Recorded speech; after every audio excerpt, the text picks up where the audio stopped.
প্রথমে আমি আমার ছেলেবেলা থেকে শুরু করছি। আমার বাবা একজন সরকারি কর্মকর্তা ছিলেন। আহ, আমার জন্মটা যেহেতু সরকারি কর্মকর্তা, তো সেক্ষেত্রে দেশের বিভিন্ন জায়গাতেই থাকা হয়েছে। তো যার জন্য আমার জন্মটাও আমার নিজের এলাকাতে না, কুষ্টিয়াতে না। তো জন্মের পরে আস্তে আস্তে বেড়ে ওঠা, আর আমার বাবা এতটাই লাভ করতেন আমাকে যে, নর্মাল একটা উদাহরণ দেই, যে আমি যখন জন্মগ্রহণ করলাম, সে নিজেই শখ করে আমার নামটা রাখে জুথি। এরপর সে এমন একটা পর্যায়ে যাই, আমি অনেক সিক হয়ে পড়ি ঠান্ডা জনিত কারণে। তো এমনও হয়েছে যে যখন ডক্টর বলেছে যে ওকে ঠান্ডা কোনো কিছু করা যাবে না, ইনফ্যাক্ট ওয়াশিং ক্ষেত্রেও গরমটা ইউজ করতে হবে, তো তখন একবার আমার আম্মু আমাকে ভাত খাইয়ে দিয়েছে, দুধ ভাত। তো তখন আমার আম্মু যখন হাতটা ক্লিন করে আমার মুখটা ক্লিন করতে যাচ্ছিল, তখন আমার বাবা বলে যে তুমি থামো, তুমি আমার মেয়ের মুখটা ক্লিন করাবে না। তখন আম্মু হতভম্ব হয়ে যায়, বাবা কেন এভাবে বললো হঠাৎ করে, কোনো রিজন ছাড়াই। তখন বললো যে তুমি ওইটা যে হাতে নিয়েছো, ওটা শুধু তোমার হাত পর্যন্তই পৌঁছেছে, আমার মেয়ের ঠোঁট পর্যন্ত পৌঁছবে না। তো তখন আমার বাবা নিজে জিহ্বা দিয়ে আমার মুখটা পরিষ্কার করে দেয়। তো আমি এতটা আদরের সন্তান আমি আমার বাবা মায়ের। তো আস্তে আস্তে বেড়ে ওঠার পর এরপর আমাদের অন্য একটা জায়গায় পোস্টিং হয়ে যায়, আমরা সেখানে যাই। কিছুদিন পর আমি যখন আমার আনুমানিক 4-5 বছর বয়স, আমি ইনশিওর করে বলতে পারছি না, তো তখন হচ্ছে আমি আমার নানুদের বাসায় যাই। আমি আমার রিলেটিভদের বাসায় যাওয়ার পর ওখান থেকে আমি আনফরচুনেটলি ছাদের থেকে পড়ে যাই খেলতে খেলতে। তো ছাদের থেকে পড়ে যাওয়ার কারণে আমি অনেকটা অসুস্থ হয়ে পড়ি। এমনও হয়েছে যে আমার জন্য মানে অনেক ট্রাই করেছে ডক্টররা, এসে কিছু করতে পারেনি। তো এলাকার মানুষজন তখন বলতে শুরু করে যে ও মারাই গিয়েছে। এমনও হয়েছে যে আমার জন্য কাফনের কাপড়ও কিনতে গিয়েছে। তো হঠাৎ করে আমার বড় আঙ্কেল সে আমার নাকটা চেপে ধরে লাস্ট মোমেন্টে, আর কি সবাই যখন হাল ছেড়ে দিয়েছিল, লাস্ট মোমেন্টে আমার বড় আঙ্কেল নাকটা চেপে ধরে মুখের সাথে মুখ লাগিয়ে শ্বাস প্রশ্বাস দিয়ে আমাকে কোনো রকম ভাবে ফিরিয়ে আনে। হয়তো ভিতরে কোনো একটা জায়গায় আমার ইয়েটা ছিল। তো এরপর ওখান থেকে আমাকে ঢাকায় নিয়ে আসা হয়। ঢাকায় নিয়ে আসার পর ওদিন ডক্টর আমাকে ট্রিটমেন্ট করতে চাচ্ছিল না, সবাই ডকুমেন্ট চাচ্ছিল আমার আম্মুর কাছে, যে আদেও যে আপনি একজন সরকারি কর্মকর্তার ওয়াইফ, তার ডকুমেন্টটা কোথায়। তো ওদিন আমার লাকটা এতটাই ভালো ছিল যে ওদিন ডক্টরদের বোর্ড মিটিং ছিল। অন্যান্য ডাক্তাররা বলছিল যে যখন তুমি কমিটমেন্ট করেছিলা ডাক্তারের পজিশনে আসার সময়, তখন কিন্তু এই কমিটমেন্টটা করেছিল যে রোগী কে সেটা বড় পরিচয় না, তুমি একজন ডক্টর, সে একজন রোগী, এটা সবচেয়ে বড় পরিচয়। বাচ্চাটা মারা যাচ্ছে, তাকে ট্রিটমেন্টটা দেওয়ার প্রয়োজন। তো এরপর ওনার কথাতে আমাকে উনি নিজেই দায়িত্ব নিয়ে আমার ট্রিটমেন্টটা শুরু করে। আমি দীর্ঘ 6 মাস হাঁটতে পারতাম না, ঠিক মতো কথা বলতে পারতাম না, বিছানা থেকে উঠতে পারতাম না, হুইল চেয়ারে বেড়াতে হতো, আমি হাঁটা চলা সবকিছু ভুলে গিয়েছিলাম। তো ওই ডক্টর এবং ফ্যামিলির প্রচেষ্টায় আমি অনেকটা সুস্থ হয়ে যাই, আমার ব্রেনের রক্ত জমে ছিল। তো এরপর আস্তে আস্তে পড়ালেখার ভিতরে আসি, স্কুলে ভর্তি হই। স্কুলে ভর্তি হওয়ার পর বেশ ভালো সময় যাচ্ছিল, ছেলেবেলাটাও ভালো যাচ্ছিল। আমার বাবা সবসময় আমাদেরকে বড় করেছে এমন করে যে আমি যে একটা মেয়ে এটা বড় কথা না। আর আমি যখন ছাদের থেকে পড়ে যাই এখানে, তখন ডক্টর বলে যে ওকে যদি সুস্থ করতে হয় তাহলে আপনাদের আরো একটা বেবি নিতে হবে, নয়তোবা ওর ব্রেনের উপরে বেশি একটা আঘাত পড়ে যাবে, হয়তো এমনও হতে পারে ও কখনো সুস্থ হবে না। তখন ডক্টরের সাজেস্ট অনুযায়ী আমার বাবা মা আমার ছোট একটা বোন পৃথিবীর আলো দেখে। তো ওরা আমার এজ ডিফারেন্স প্রায় 9-10 বছরের, ও আমার ছোট। তো এরপর যাই হোক, ওর সাথে হেসে খেলে আস্তে ধীরে বড় হতে থাকি। বড় হতে হতে এক পর্যায়ে আমি তখন আমার বাবার আরেকটা জায়গায় পোস্টিং হয়ে যায়। এরপর আমি আমার 8-এর এক্সাম শেষে আমি যখন ক্লাস 9-এ ভর্তি হব, আমার বাবার রিটায়ারমেন্টেরও সময় হয়ে আসে। তো তখন আমার তো বোর্ড চেঞ্জ করা যাবে না, বাবা তো না ট্রান্সফার হয়ে চলে যাবে, অতটা দূরে আমি কি করে থাকবো। এই জন্য আমাকে, যেহেতু আমার দাদা দাদি ছিল না, সেক্ষেত্রে আমাকে নানুর বাসায় পাঠিয়ে দেওয়া হয়। আমি নানুর বাসা থেকে আমার 9-10 যেটা এসএসসি সেটা আমি শেষ করি। তো ওখান থেকে শেষ করার পর এরপর 2013 সালে আমি এসএসসি এক্সাম দেই, উত্তীর্ণ হই। এরপর আমার যেটা নতুন জানি সেটা আমার কলেজ লাইফ শুরু হয়। তো এই কলেজ লাইফে যে জিনিসটা হয় সেটা হচ্ছে আমার নতুন করে আমি কলেজে জয়েন হলাম। তো ফ্যামিলি থেকে বলছিল যে তোমাকে অন্য সাবজেক্টে পড়তে, আমি বললাম যে না, আমি অন্য সাবজেক্টে, আমি টেক্সটাইল ইঞ্জিনিয়ারিং পড়তে চাই। তো আমাকে টেক্সটাইল ইঞ্জিনিয়ারিংতে দেওয়া হলো। এরপর বেশ ভালোই কিছুদিন যাচ্ছিল। আর যেতে যেতে হঠাৎ করে নতুন ফ্রেন্ড, নতুন সব টিচার, ক্লাসমেট, বেশ ভালোই লাগছিল। এর ভিতর থেকে আমার কিছু ক্লাসমেট আমাকে পছন্দ করতে শুরু করে। আমার ক্লাসমেট যখন আমাকে পছন্দ করতে শুরু করে তখন আমার কাছে কেমন যেন বিষয়টা লাগে যে ভাই তো ভাই হয়, ক্লাসমেট ক্লাসমেটই হয়, তো ক্লাসমেট কি করে প্রিয় মানুষ হতে পারে। তো সেখান থেকে আমার একটা ফ্রেন্ড আমাকে নিয়ে এমনও হয়েছে যে আমাকে নিয়ে গল্প লিখতো, কবিতা গান এরকম একটা লিখতো। অন্যান্য ফ্রেন্ড হয়তো আমার জন্য গিফট নিয়ে আসছে যারা অ্যাকচুয়ালি আমাকে পছন্দ করতো। এর ভিতর একজন আমাকে যে গান কবিতা লিখতো সেই ছেলেটা আমাকে প্রপোজও করে। প্রপোজ করলে আমি ইয়েস অর নো কিছুই বলি না। এরপর হঠাৎ করে ছেলেটা ক্যাম্পাসে আসা অফ করে দেয়, আর আমার আদার্স যারা ফ্রেন্ডরা জানতো যে আমাকে কিছু ফ্রেন্ড সার্কেল ফলো করে, আমি কিছু বলছি না, গসিপ করতো ওরা। তো তখন ওরা আমাকে বলতে শুরু করে যে তুমি কেন হ্যাঁ অথবা না বলছো না, কিছু একটা বলে দাও, এতটা দিন ধরে ছেলেটা তোমার পিছনে ঘুরছে। আমি বলতে চেতাম না অ্যাকচুয়ালি ফ্রেন্ডশিপটা নষ্ট হয়ে যাবে সবার, যে একজনকে হ্যাঁ বলছি, অন্যজন হচ্ছে না বলছে, আর অন্যজন সেটা দেখে কষ্ট পাচ্ছে। তো এই জন্য আমি কাউকে হ্যাঁ বলতাম না, না বলতাম না। এর ভিতরে যে ছেলেটা আমাকে নিয়ে কবিতা লিখতো ওকে আমার ভালো লাগতো, এটা সত্য কথা। তো তখন আমি আমার ফ্রেন্ডদেরকে বলে যাচ্ছে ঠিক আছে ও আবার কলেজ জয়েন করুক, তখন আমি অবশ্যই বলবো, আমি তোমাদেরকে কথা দিচ্ছি। তো এর ভিতর ছেলেটা আর ক্যাম্পাসে আসে না। ক্যাম্পাসে না আসার কারণে হঠাৎ এর ভিতর একদিন আমার জীবনে এমন একটা ঘটনা ঘটে যেটার জন্য আমি কখনো প্রস্তুত ছিলাম না। আনফর্চুনেটলি ঘটনাটা ঘটে যায়। তা হচ্ছে আমার এক্সাম চলাকালীন টাইম আমার আম্মু আমাকে ফোন দিচ্ছে যে আর্জেন্ট বাসায় চলে আসো। তো তখন আমি আমি ভাবলাম যে হয়তো বাসায় কোনো অ্যাক্সিডেন্ট বা কিছু একটা হয়েছে, এই জন্য আম্মু আমাকে যেতে বলছে। তো আমি ওখানে পরে এক্সাম শেষ করে আমি দ্রুতই বাসায় চলে যাই। বাসায় যাওয়ার পর দেখি যে না, বাসায় কিছুই হয়নি, সব আগের মতোই, জাস্ট একজন লোক এসেছে আর সাথে আমার একটা রিলেটিভ এসেছে। তো আমার রিলেটিভটা বলছে তুমি বোরকা টোরকা খুলে তুমি একটা ভালো সুন্দর ড্রেস পরে এই গেস্টের সামনে আসো। তো তখন আমি বলি যে গেস্ট তো তোমাদের, আমি কেন সেখানে যাব, নর্মাল যে কোশ্চেনটা অ্যাকচুয়ালি ভাইয়া। হ্যাঁ, তো তারপর আমি কথা বলার পর সে বলে যে না তুমি আসো। তো তখন আমার জেদ উঠে যায় যে না, আমি গেলে এটা পরে যাবো, যদি আমাকে পারমিট দাও তবে আমি যাচ্ছি, নয়তো আমি যাচ্ছি না। তো অ্যাকচুয়ালি যারা বাহিরে বড় হয় ওরা কিন্তু কখনো বুঝতে পারে না যে কোনটা দেখতে আসা বা কি, এই জিনিসটা কিন্তু জানে না। গ্রামের বাচ্চারা যতটা অ্যাক্টিভ, শহরের বাচ্চারা অতটা অ্যাক্টিভ হয় না এই বিষয়গুলোতে। তো তারপর হঠাৎ করে আমি ওখানে যাই, যাওয়ার পর লোকটা আমাকে কোশ্চেন করে যে তোমার নাম কি। আর আমি এখন এসে বুঝতে পারি বা কিছুদিন পরে ঘটনার পরে আমি জানতে পারি যে হ্যাঁ আমাকে দেখতে এসেছিল লোকটা। তো এরপর যেটা হয় আমি উনি আমাকে যখন কোশ্চেন করলো পরে বললো ঠিক আছে আমি তোমার ভাইয়া হই, তুমি ভিতরে যাইতে পারো এখন। তো তখন আমি বাইরে থেকে যেহেতু এসেছি আমার কিছু খাবারেরও প্রয়োজন ছিল, তো তখন আমি আমার কাজগুলোতে ব্যস্ত হয়ে যাই। এরপর উনি চলে যায়। চলে যাওয়ার পর এক সপ্তাহ পরে হঠাৎ করে আমার বাসায় অনেক মানুষ আসে, যেটা আমি কিছুই জানতাম না। আমি ওদিনও কলেজে ছিলাম, ওদিনও কলেজে থাকার কারণে আমি কোনো কিছু জানতে পারি না। হঠাৎ করে দেখি যে আমার বাসার যে ড্রাইভার ভাইয়া ছিল ও আমার কলেজের সামনে গাড়ি নিয়ে দাঁড়িয়ে আছে। তো তখন আমি বললাম যে ভাইয়া এখানে কেন? বললো তোমাকে আর্জেন্টলি এখনই বাসায় যেতে হবে, আন্টি বলেছে। আমার আম্মু বাবা এমন ছিল যে আমাকে একা একা ড্রাইভারের সাথে কখনো যাতায়াত করতেও দিত না, সে নিজেরা নিয়ে যেত, নিয়ে আসতো বড় হওয়ার পরেও। তো এরপর হঠাৎ এরকমটা টাইম চলার ভিতর যে জিনিসটা হয়, আমি বাসায় যাই। বাসায় যাওয়ার পর গিয়ে দেখি অনেক গেস্ট, আমি যাদেরকে চিনিও না, এমনকি আমার আরো অন্যান্য রিলেটিভসরাও এসেছে আননোন পার্সনদের সাথেও।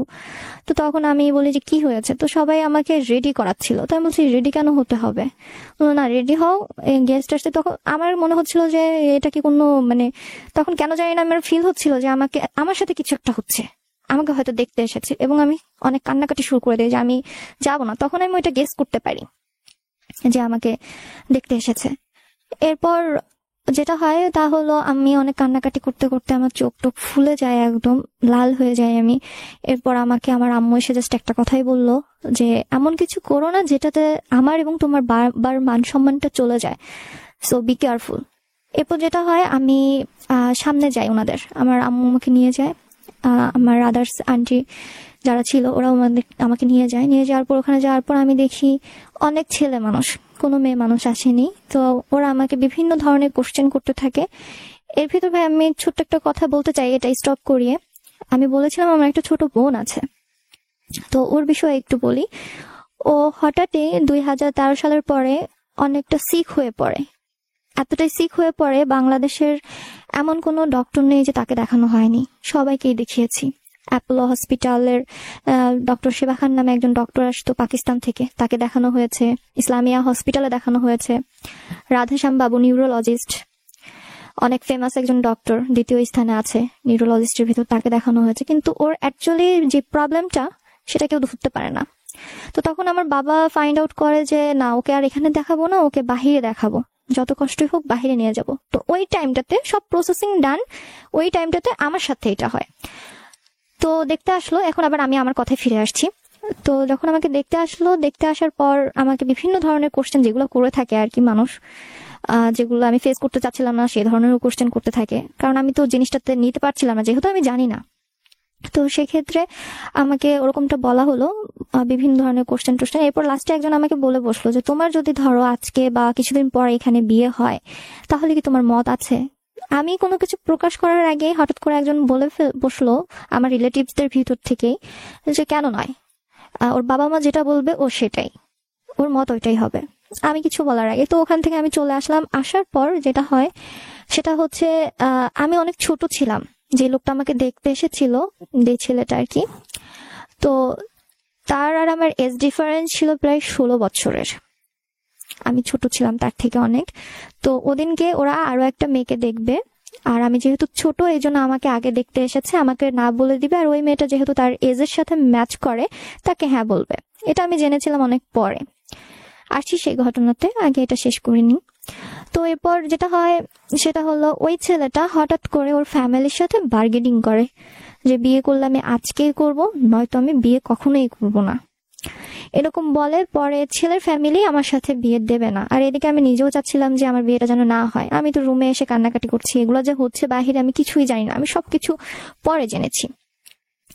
এরপর যেটা হয় সেটা আমি এরকম একবার শুনছি আমার ছোট ছোট ভাই বোন কাজিনসরা, ওরা এসে বলছে আপু তুমি টেনশন করো না, তোমার বিয়ে হবে না। আবার কেউ এসে বলছে যে আপু হয়তো বিয়েটা হয়ে যাবে। তো ওগুলো শুনে আমি নিজেও আরো অনেক ডিস্টার্ব ফিল করছিলাম, আরো ডিপ্রেসড হয়ে যাচ্ছিলাম যে আমি তো চাচ্ছি না, কেন এটা হচ্ছে, আমি চাচ্ছি আমার স্টাডিটা শেষ হোক।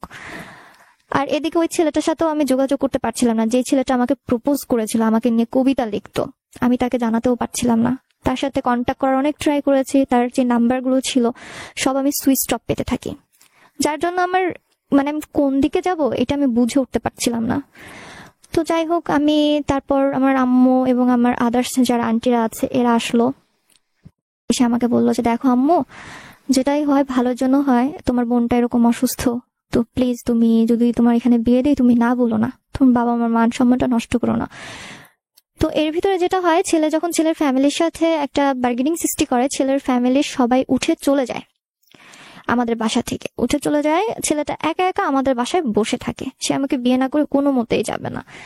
আর আমার বাবা যখন অন্যান্য গার্জিয়ানরা ওদের সামনে ছিল, যখন আমার দেখা বিয়ে নিয়ে সব কথা হচ্ছিল, তখন আমার বাবা বলেছিল যে আমি আমার এতটুকু মেয়েকে বিয়ে দেব না, দিলেও পরে দিব, কারণ আমার ছোট মেয়েটা অনেক অসুস্থ, হায়াত মহতের কথা বলা যায় না, আমি ওকে আগে ডক্টর দেখিয়ে আসতে চাই, তারপর আমি দিতে চাই। আর বিয়ে জিনিসটা অনেক বড় একটা বাজেট, তো এই মুহূর্তে আমি পেরে উঠবো না সবকিছু মিলিয়ে।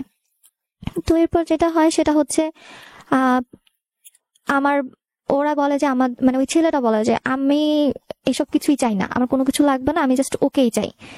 এরপর আমার এক রিলেটিভ পাশ দিয়ে হেঁটে যাচ্ছিল, তাকে কল করা হয় যে আঙ্কেল একটু শুনবেন। তখন আমার আঙ্কেলটা সামনে আগে বলে যে হ্যাঁ বলো কি হয়েছে। বলে যে আচ্ছা আঙ্কেল, আমি বিয়ে করব, সে থাকবে আমার সাথে, আমি মেন, আমার ফ্যামিলি বা আমার বাবা মা এরা তো কেউ না, আপনারা রাজি থাকলে আমি এখনই ওকে এই মুহূর্তে বিয়ে করব।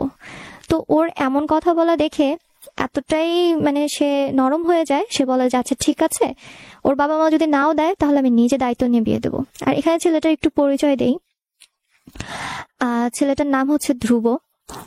ছেলেটা হচ্ছে একটা ফার্মাসিউটিক্যালের মেডিসিন ডিপার্টমেন্টের সিনিয়র অফিসার ছিল, এতটুকুই। আর ওদের বাসা ছিল হচ্ছে ঝিনাইদহে। তো যাই হোক, ছেলেটা আমাকে ওরকম বিয়ে করবে এরকমটা বলে। বলার পর যেহেতু শিক্ষিত ফ্যামিলি, ছেলেটার বাবাও একটা স্কুলের প্রিন্সিপাল ছিলেন, মা একজন সিনিয়র নার্স ছিলেন, হোল ফ্যামিলিটাই শিক্ষিত। তো তখন হচ্ছে বলে যে ওকে ফাইন, ওর বাবা মা না দিলে আমি নিজে দায়িত্ব নিয়ে দিব। এরপর এটা ছিল রমজান মাসের, রমজানের 12 তারিখ, জুলাইয়ের হচ্ছে 11 তারিখ। তো এরপর যেটা হয়, যেহেতু রমজান মাস, ইফতারির পরে সবকিছু হয়েছে, তো এরকম বার্গেনিং চলতে চলতে অনেকটা রাত হয়ে যায়। রাত হয়ে যাওয়ার পর তখন বিয়ে তো করে যাবে, এরপর ছেলের ফ্যামিলি যে উঠে চলে গিয়েছিল, ছেলের ফ্যামিলি আবার ব্যাক আসে, কারণ ছেলেকে না নিয়ে তো আর বাসায় যাওয়া যাবে না। এরপর ওরা এসে আবার কনভারসেশন করে, দেন মিউচুয়াল করে যে ওকে ফাইন, তোমার এর সাথে বিয়ে হবে। এরপর সেহেরির কিছু সময় আগ দিয়ে কাজীকে নিয়ে আসা হয়। কাজীকে নিয়ে আসানোর পর আমার বিয়েটা হয়ে যায়। আই এম সরি ভাই, আমি একটু হয়ে যাচ্ছি। অলরাইট, নিশ্চয়ই আমরা আসবো। এর মাঝখানে যদি একটু নিজেকে সামলে নিন। আমরা যারা এই মুহূর্তে টিউন করে আছি জাগো এফএম 94.4, তাদের উদ্দেশ্যে বলছি আজকে যে অনুষ্ঠানটা হচ্ছে নাম হচ্ছে লাভ স্টোরি। আপনারা জানেন যে ভালোবাসার গল্পগুলো আমি এখানে তুলে ধরার চেষ্টা করি। প্রত্যেক সপ্তাহে নতুন নতুন বন্ধু এখানে আসেন, তারা তাদের জীবনের ভালোবাসার কথা বলেন। যদি আপনিও চান আগামী সপ্তাহে জুথির মতো আমাদের এখানে আসবেন, বসবেন এবং বলবেন আপনার জীবনের না বলা সে কথা, তাহলে এখনই মোবাইলের মেসেজ নিয়ে টাইপ করুন RLS স্পেস দিয়ে লিখুন আপনার নাম, স্পেস আপনার লোকেশন, স্পেস আপনার প্রফেশন, টাইপ করে এসএমএসটি আমাদেরকে পাঠিয়ে দিন না 26969 এই নাম্বারে। আমরা আপনার সাথে যোগাযোগ করে নিব বাই ফোন। যে নাম্বার থেকে আপনি টেক্সট করছেন সেই নাম্বারেই আমরা যোগাযোগ করব। তার মানে আপনি যদি আসতে চান আগামী পর্বে আমাদের এই লাভ স্টোরি, তাহলে ছোট্ট একটা কাজ করতে হবে, সেটা হচ্ছে একটা এসএমএস। সেই এসএমএসটা করতে হলে আপনার নিজের মোবাইল থেকে একটা এসএমএস পাঠাতে হবে এই নিয়মে। মোবাইলের মেসেজ অপশনে গিয়ে প্রথমে টাইপ করবেন RLS, একসাথে RLS স্পেস দিয়ে আপনার নাম, স্পেস দিয়ে আপনার লোকেশন, আপনি যেখানে থাকেন, স্পেস দিয়ে আপনার প্রফেশন, আপনার পেশা, যেটা টাইপ করে পাঠিয়ে দিবেন 26969 এই নাম্বারটিতে। সিম্পল কিন্তু বিষয়টা, রাইট? ফেসবুকে আমাদের এই অনুষ্ঠানটা লাইভ হচ্ছে, আমি দেখছি অনেকেই কমেন্ট করছে। আমাদের সাথে www.facebook.com/jagofm পেজ অনেকে রয়েছে, www.facebook.com/rjudoyan পেজ অনেকে রয়েছে। যে যেখান থেকে লাইভটা দেখছেন একটু লাইভটা শেয়ার করলে কি হয়, মানে আমি জানি না যে শেয়ার করলে কোনো ক্রাইম হয় কিনা, বাট আমার জানা মতে কোনো রকমের ক্রাইম নাই। আপনি যখন একটা অনুষ্ঠান হচ্ছে আপনি নিজে দেখছেন, সেটা ছড়িয়ে দিচ্ছেন, আরো কিছু মানুষ দেখুক, সাবধান হোক, জানুক। অভিভাবকরাও জানা দরকার আছে, সাবধান হওয়া দরকার রয়েছে, স্টুডেন্টরা তো অবশ্যই। সো লাইভটা একটু শেয়ার করলে আমি খুবই খুবই আনন্দিত হতাম। যে যেখান থেকে দেখছেন, আমাদের প্রচুর লিসেনার রয়েছে যারা ঢাকায় রয়েছেন, কুমিল্লাতে রয়েছেন, চট্টগ্রামে রয়েছেন, খুলনায় রয়েছেন, বাংলাদেশের বিভিন্ন প্রত্যন্ত এলাকায় রয়েছেন, বাংলাদেশের বাহিরে ভারতে প্রচুর বাঙালি বন্ধু রয়েছেন, এছাড়া প্রবাসে বসবাসরত সৌদি আরব, কাতার, এরকম বিভিন্ন জায়গায় অনেক বাঙালি বন্ধুরা রয়েছেন যারা আমাদেরকে শুনছেন বিভিন্ন দেশ বিদেশ থেকে। তাদের সবার কাছে একটাই অনুরোধ, লাইভটা যদি আপনার ভালো লেগে থাকে, আমার অনুষ্ঠান যদি আপনার কিঞ্চিত হলেও ভালো লাগে, ভিডিওটা একটু শেয়ার করে দিন এখনই। আর বন্ধু, আপনার ঘর সাজাতে এবং গৃহস্থালীর সকল পণ্য কিনতে আজই চলে আসুন আপনার নিকটস্থ RFL বেস্ট বাই শোরুমে। এখানে আপনারা পাবেন grocery, house hold, kitchen item সহ আর অন্যান্য প্রয়োজনীয় পণ্য, এবং ঘরে বসে অনলাইনে কেনাকাটা করতে ভিজিট করতে পারেন www.rflbestbuy.com এ। আজকে বেশ ইমোশনাল একটা স্টোরি, আমি এটুকু বলতে পারি, শেষ পর্যন্ত যদি থাকেন হয়তো আপনাদের ভালো লাগবে, এবং সেই সাথে অনেক কিছু জানার আছে। আবেগটা শুধুমাত্র এরকম একটা বিষয় যে কোনো মানুষ যার মন আছে, যার হৃদয় আছে, তারকেই টাচ করে। সো আমি বিলিভ করি যে একটু মনোযোগ দিয়ে যদি শোটা শোনেন, হয়তো আপনি আজকে পুরো গল্পটা শেষ পর্যন্ত থাকবেন, এবং আপনি থাকলে হয়তো একটা রিয়েলাইজেশন আপনার মধ্যে আসতে পারে। সো আমি বিলিভ করবো যে আপনি আমার সাথে থাকবেন এবং আপনার বন্ধুদেরকেও এই অনুষ্ঠানে আমাদের সাথে জয়েন করাবেন। চাইলে কমেন্ট সেকশনে তাদেরকে মেনশনও করতে পারেন। সো আমরা জুথির কাছে চলে যাব। তারপরে জুথি বিয়েটা হয়ে গেল কত সালে? এটা ভাইয়া এটা 2014 সালে। 2014 সালে। তখন আপনি কিসের স্টুডেন্ট ছিলেন? আমি তখন ওই যে বললাম টেক্সটাইল ডিপার্টমেন্টে জয়েন করেছি। টেক্সটাইল ডিপার্টমেন্টে, তার মানে হচ্ছে ভার্সিটিতে মাত্র ভর্তি হয়েছেন? ভার্সিটি বলতে ভাই আমি ডিপ্লোমা সেক্টর থেকেই করেছি। ওকে, ডিপ্লোমা করেছেন। সো তখন মাত্র জয়েন করেছেন? হ্যাঁ। ওকে, একদমই ছোট্ট একটা মেয়ে তখন। ওকে, তো তখন আপনি হচ্ছে বিয়ে হলো 2014 সালে। তারপরে কথা শুনবো, কি হলো? আচ্ছা, বিয়েটা হওয়ার পর আমি যেটার জন্য কখনোই প্রস্তুত ছিলাম না, বিয়েটা হয়ে যাওয়ার পর আমাকে যেটা বলা হলো বা যেটা করলো সেটা হচ্ছে আমার ওর বাবা মা যারা ছিল তারা কখনোই মেনে নিয়েছিল না জিনিসটা।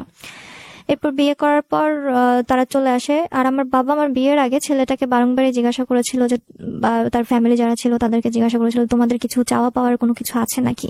তো বলে না, আমি শুধু ওকেই চাই, আমার আর কিচ্ছু লাগবে না, আমি শুধু ওকেই চাই। তো এরকম করে বিয়েটা হওয়ার পর ওর ফ্যামিলি ওকে রেখে চলে যায়। এরপর ও থাকে, সারাটা দিন থাকলো। তখনও আমি ছেলেটাকে দেখিনি, কারণ অতগুলো মানুষের ভিতর ছেলে মানুষ সবাই। পাশের থেকে যদি কোনো মেয়ে আসতো বলতো যে আমাদের ছেলেকে কেন দেখছো না, ছেলেকেও দেখো, তাহলে হয়তো বা আমি তাকে দেখতে পেতাম, বা আলাদা করে কথা বলার কোনো ওয়েও ছিল না, কারণ এগুলো তো মেয়েরাই করে থাকে, ছেলেরা তো আর করে না। তো যেটা হয় সেটা হচ্ছে আমি তখনও তাকে দেখিনি। আমি তাকে দেখি সেহরিটা খাওয়ার পর, সবাই যখন চলে যায়, ভোর হয়, তো তখন সে আমাকে বলে যে তোমাদের বাসার ছাদে আমাকে নিয়ে যাবে। তো আমি বললাম যে ঠিক আছে চলেন। এরপর ছাদে যাওয়ার পর আমি ভোরের আলোতে প্রথম তার মুখটা আমি দেখি।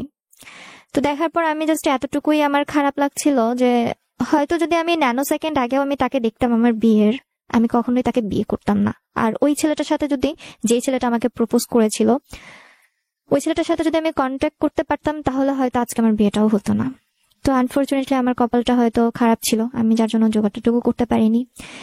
এরপর যেটা হয়, আমি তাকে দেখতে পাই, দেখতে পাওয়ার পর আল্লাহর কাছে আমি বলি যে আল্লাহ, শুক্রিয়া তোমার দরবারে অনেক যে আমাকে এটা দিয়েছো। অনেকের কপালে তো এর থেকেও খারাপ কিছু জোটে। নিজেকে এইভাবে আর কি বলতে থাকি, সান্ত্বনা করতে থাকি, সান্ত্বনা দিতে থাকি। তো এক পর্যায়ে যখন এরকম করলাম, এরপর সে বাসায় আসলো, আবার ছাদের থেকে রুমে চলে আসলাম। ছাদের থেকে রুমে আসার পর কিছুক্ষণ পরে তার এক বোন এবং বোনের হাজবেন্ড আর বোনের একটা মেয়ে আমাদের বাসায় আসে। যখনই শুনেছে যে আমার সাথে বিয়ে হয়ে গেছে, রাত্রে আসার পর তখন সে আমাকে তাদের বাসায় নিয়ে যেতে চায়, যে তার ভাইকে এবং আমাকে। তখন তারপর আমার বাবা মাকে বলা হয়, বাবা মাকে বলা হওয়ার পর এর ভিতরে আরেকটা কথা বলতে আমি ভুলে গিয়েছি। যখন আমার বিয়ে হয়, আমার বিয়ের সময় যেহেতু রাত্রে বিয়ে হয়েছে আর যেহেতু রোজার সময় ছিল, তো সেই টাইমটাতে তারা তো কিছু নিয়ে আসছিল না, কারণ যে বিয়ে তো হবে এর উদ্দেশ্যে তার ওরা আসছিল না, এসেছিল জাস্ট দেখার উদ্দেশ্যে। তো তখন ওরা শপিং মলে যায় ওই রাত্রে, ওর ফ্যামিলি পার্সন।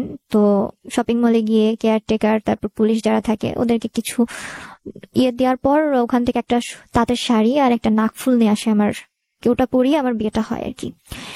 এরপর মর্নিং এ আমার আম্মু ছেলেকে একটা চেন গিফট করে। আম্মু শপিং মলে যায়, যেহেতু অলরেডি বিয়ে হয়ে গেছে, এখন তাকে কিছু দিতে হবে। তো একটা চেন দিল, দেওয়ার পর ওর বাসার থেকে লোকজন আসলো। আসার পর বাসা থেকে বলতে ওই যে বললাম যে ওর বোন এবং বোনের হাজবেন্ড আর একটা বাচ্চা এসেছিল, মেয়ে। তো আমাকে নিয়ে যাবে। এখন মানুষ বিয়ের পর শ্বশুর বাড়িতে ওঠে, আর আমি বিয়ের পর আমার ননদের বাসায় উঠেছিলাম, যেহেতু তারা আমাকে মেনে নেয়নি, তার বাবা মা। তো ওখানে যাওয়ার পর আমার ননদ আমার সামনেই তার বাবা মাকে ফোন দেয়, ফোন দিয়ে বলে যে মা, তুমি চিন্তা করো না, মেয়ে অনেক সুন্দর, তুমি মন খারাপ করো না, আমার ভাইয়া অন্য কোনো মেয়েকে বিয়ে করে নাই, একদম মিষ্টি একটা মেয়েকে বিয়ে করেছে, ছোট্ট একটা পরী। এরকম বলতে থাকে। বলতে থাকার পর তারপর আস্তে ধীরে আমি ওখান থেকে চলে আসি। ছেলেটা ছুটি ছিল না, ছেলেটা ঢাকায় ব্যাক করে। ওখান থেকে আমার বাসায় আবার আসে কুষ্টিয়াতে, বোনের বাসা থেকে কুষ্টিয়াতে আবার আসে আমার সাথে। আসার পর সে ঢাকাতে ব্যাক করে আমাকে রেখে চলে আসলো। এরপর শুরু হলো আমার নতুন জার্নি, বিয়ের পরের জার্নিটা। এর ভিতরে ওই যে ছেলেটা আমাকে প্রপোজ করেছিল, আমি তার সাথে কন্ট্যাক্ট করার ট্রাই করতেই থাকি, এবং সে কলেজ জয়েন করে না। কলেজ জয়েন না করার কারণে আমি কোনো কিছু তাকে বলতেও পারছি না। ইনফ্যাক্ট আমার যেভাবে বিয়ে হয়ে গেছে, পরের দিন যখন আমি কলেজে যাই, আমি কলেজে একটা মাত্র মেয়ে ছিলাম যে শুধুমাত্র বোরকা পরতো, আর কোনো মেয়ে বোরকা পরতো না।